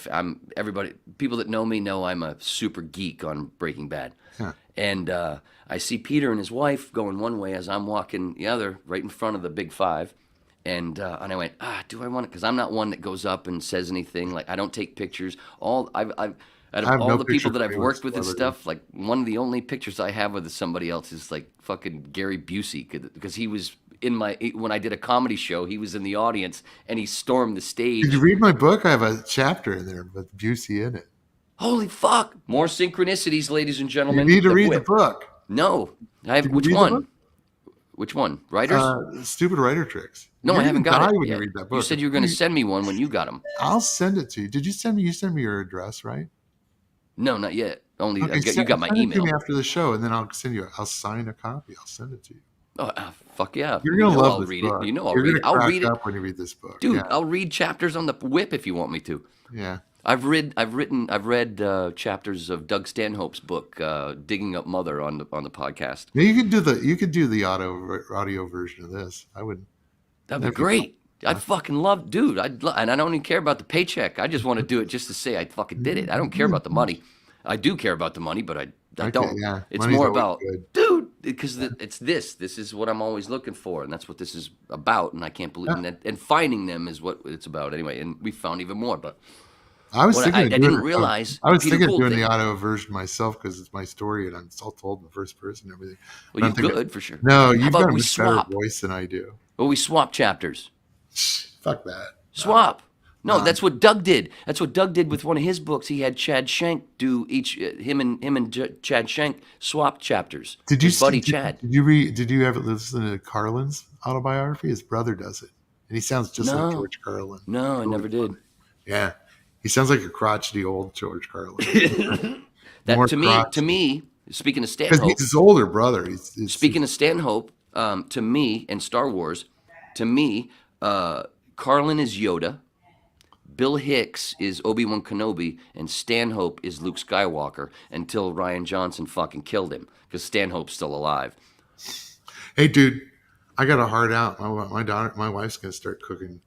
No, She already cooked for the kids, and that's gonna make a bunch of we have noise. 15 minutes? Yeah, I think we got. Because I'd like to take it to the half hour. My wife is Italian. She makes pasta and risotto. Dude, she's going to make the food for after our trip. And food after the trip But is so great. She's a former athlete. She was a swimmer, and like most athletes, Stop! they You're really making me hard. burn drugs. So if I get high about once every 2 weeks. You know, I'm not really. I usually do an edible, and it keeps me from yelling at kids and telling them to get off my lawn. It keeps me from saying get out of my chair. It keeps me from having a chair. It's just like and so it's medicine. I mean, it's just medicine that keeps me absolutely. From and it was before Big Pharma being took over. An angry old person. That's right. So it's a better medicine than alcohol was for the old people that we knew. She'll go, "Are you having a stroke?" I would get so hard. That's a terrible thing to say to somebody who's high. She's pointing at her watch. Like I said, I've been single almost 10 years. That would make me. Is she going to say hi? Oh, okay. Is she going to say hi? Come here. You need to say hi. He wants you to say hi. It'd be great. I've already had. No, she can't say hi. She's not dressed for it, she says. The hell she ain't. No, she's not. Hot Italian woman. I don't care what she's wearing. I don't give a fuck. Okay, anyway, so we got 15 minutes. So we got a hard out in 15 minutes. To finish that one story with the Peter Okay, Gold thing. wait a second.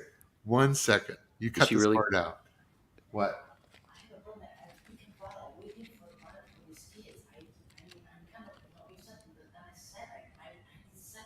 Listen to that. Okay. We're gonna have to wrap this up because we got kids to pick up. And this went much longer than I said it would. Or we could pick it up later if you want to. We could do another. We could do a part two. Part two next week or something. I feel terrible about this, but I figured we'd be wrapped by 7 o'clock at the latest. Well, we would have been if we didn't have the stuff from before, just to make sure that the sound was good. Yeah, I know. Well, that took forever. But I was gonna. No, I had some stuff about because I was sometimes I would sit there, but sometimes I'd sit there before I left California. I was like, maybe it's the. I like doing voiceover because I don't have to leave the house for the most part, and it doesn't take very long. But maybe I belong in a writer's room. How are you for Monday? Huh? How am I for Monday? I don't know. We should. But you've got a lot. I think we've been talking for like an hour. We're at an hour 47. I just like to have one. I like to have 9. I like to hit the nose like network. Even though I hate clocks and I don't do commercials. You like to hit that? Okay. I still like to be at the 30 mark or the top of the hour, but it doesn't have to. It's just. Rhea? You don't have to. We don't have to. Let's go pick up volley. The girls are quietly playing. It's only 12 more minutes. Oh, they're in the pool. Oh. It's only 12. It's only 12 more minutes. It's 12 more minutes. Can you call volley?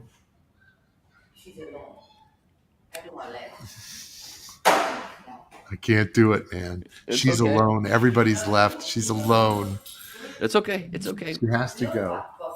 And I've got to watch the kids in the pool. They're in the pool. Yeah, go. That's okay. We can end it. I could just take you out to the pool yard. Anyway, no. Okay, oh, you mean the camera? Oh, take the whole thing. No, that's fine. Okay, look, dude. What we're gonna do? We'll do a part 2. Let's do a part 2 and give you enough to put it together so it's in the right, thing. No, we're all set. No, I can finish the next 12 minutes by myself. I usually do. Dude, I've gone 5 hours all by myself. I feel terrible. You guys no, dude. I know you got your own thing. I know you got your own shit. Don't worry about it. I know. I gotta go. Okay. Don't worry about it. No, it's been fucking awesome, and I'm happy that you want to do. Look, a part 2. I'd be happy to do this again, though. If there's anything missing or anything you want to cover that you didn't cover, well, there's a bunch missing. We'll do it again. No, there's a bunch missing. We'll do a part 2 and a few more because my next one's going to be all. Consider finishing part 1. We will. We'll finish it, and because my next one's going to be all. Oh, he really bounced quick. Sheesh. Anyway, but we'll put this up, right? Oh, I'm too small. That's what she didn't say. Ha ha. See how I twisted that? I didn't keep it all hacky. And why is my light so fucked up and kept going in and out when it could? Because I was is because I was playing small. That's what it was. Because, it was acting. I was acting for the creator, writer, showrunner, producer, same kind of thing, same deal. Of Carnivale, that's who I was just talking to. But let's go back through what did we not get to? Let's see, what did we not get to? I wanted to talk about how Clea Duvall, who was in Carnivale, that was kind of neat how that rhymed. It's the whip, isn't it? She was in Carnivale. She was also in one of the other short films, of the 4 short films where I met Dan. It was this organization that was helping to pimp young filmmakers. And I got cast by the director, Panopticon. In my reel that I've shown, I don't know which whip it was. I played one of my reels for a pee break. And there was some Panopticon stuff in there. You can find it on Vimeo. Jared Sue, Jarodsu is his last name. I've put the link in many other whips. I've mentioned it before. That's where I met Dan, because he was one of the mentors. There was Bill Marcelli, who wrote one of the Tony Scott movies with Denzel Washington. He was one of the mentors. There was a bunch of writers that had, successful writers that were mentoring these young filmmakers, writers, and directors, and helping with their budgets for these 4 films. And then there was a screening for the 4 films. Our film wasn't even done. And you could hear me, because there was parts. Jared brought a new cut that wasn't done, but it was better than the cut that they had. And he brought it, and they said, "No, we have to play what we have already." And he's like, so he left. He was pissed. I stayed to watch with one of the other producers, and was like, and Jaleel, who was in the film with me, the kid in the film with me. And you could hear me in the theater going, "Oh!" every time there was a part that was not supposed to be there because it was a rough cut. And usually the us were at myself. It's some moments of myself that shouldn't have been in there because, like I said, it was a rough cut. You could literally hear me. Which was funny because then Dan, later on, as we go outside and they have drinks and all this stuff and hi, and nice to meet you, whatever. And Dan, "Nice work, bud. Seriously." And I was thinking, holy shit, is he joking? Because there was some serious garbage on that fucking screen. There was mostly good, but it was, but he knew, that was where I first met him. So that was what? What the fuck? When was that? 2013? No. 15? 16? 17? 16. 2015, 2016-ish. Whatever. How much time I got left? 8 minutes, 7 minutes. What did I not get to? I didn't get to his film, the one thing that he directed that he makes fun of, which had fucking William Zabka from Karate Kid and Just One of the Guys and many other films, and Dean Cain. He makes fun of it because it needs to be made fun of. I didn't bring up, he worked on Supernatural. He wrote a couple episodes of Supernatural, 1 or 2. I don't remember. So we both worked with Jensen Ackles, sort of. Oh, and then there was a bunch of stuff I wanted to bring him. I'm going to ask him about, again, on part 2 with Carnivale. There was a whole bunch of shit about how Carnivale, rewatching it, there's a whole bunch of stuff that's like The Last Hand with me and Hankin that I did with Luke Pebler back in 07, 08. This little web series that we did. Larry Hankin from fucking Breaking Bad, old Joe. Just look up Larry Hankin, The Last Hand. This link, I have it somewhere. It's a bunch, whatever. So much stuff. I wanted to tell him how much I couldn't wait for Ben and Ruthie to hook up. Just like the first time I watched it, I was like, Jesus, I want these two to hook up. Adrienne Barbeau, older lady, MILFs, and Nick Stahl's character. They have this little thing that might happen and finally happens. Oh, spoiler alert, episode 10. And it's called Hot and Bothered. Cinderella song. Cinderella? Oh, we were talking about stories. I told him the fucking thing, the show is like an ibogaine or ayahuasca trip. I did say get to that. We both talked about being in the mental hospital. Well, I didn't talk much about it, but I just asked him about all of you. They made it rain from fucking. That's what happened. Nick's character and Clea, when they fucked, they made it rain. It was fucking awesome. I forgot about that too, but I don't know if I'd forgotten about that or if I hadn't actually seen that episode from the first run back in 20 years ago, whenever. I don't know. Anyway, holy shit. 5 minutes left. Wow. I was speeding through that for some reason.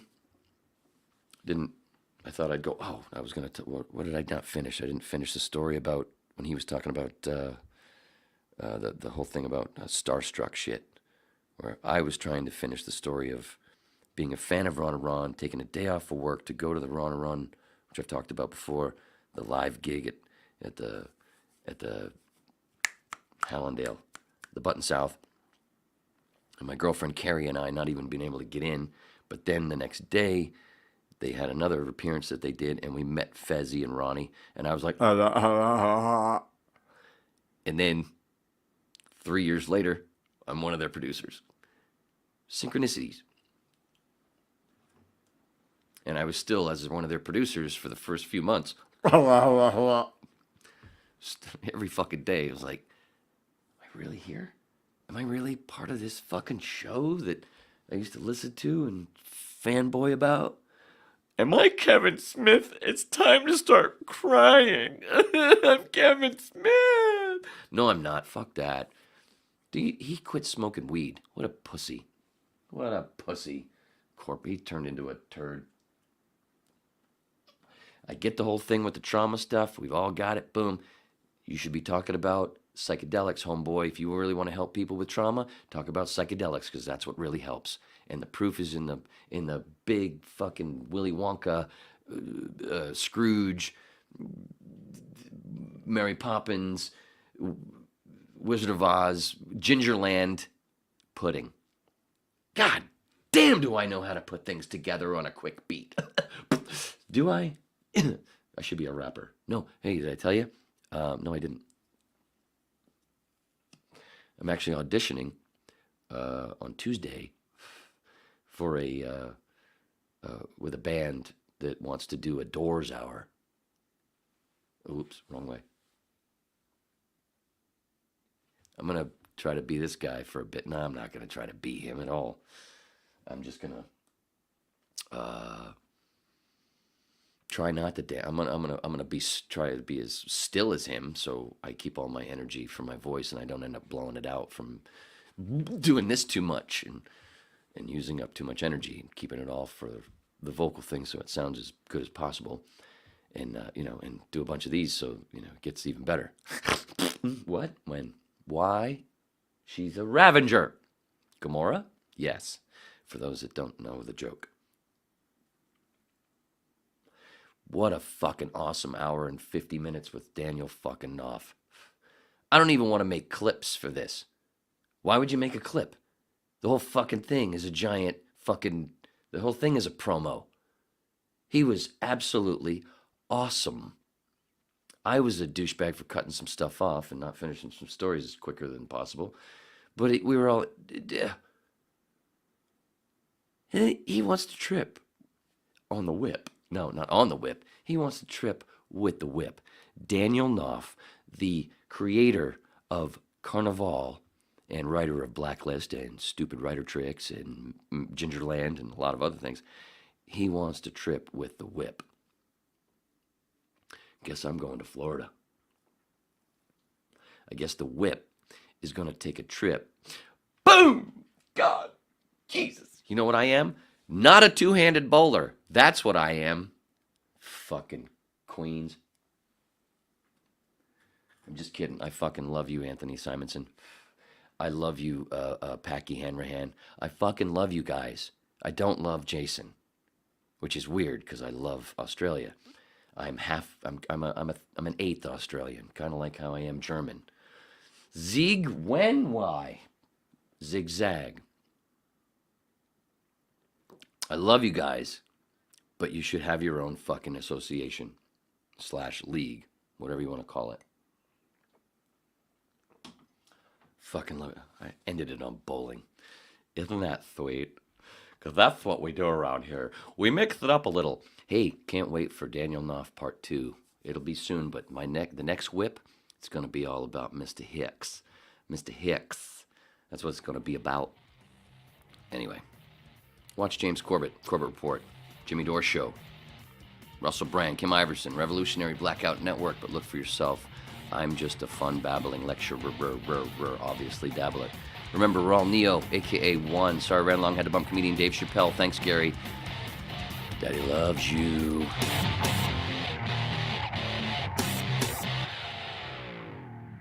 Messing with my peoples. That's right, Pops.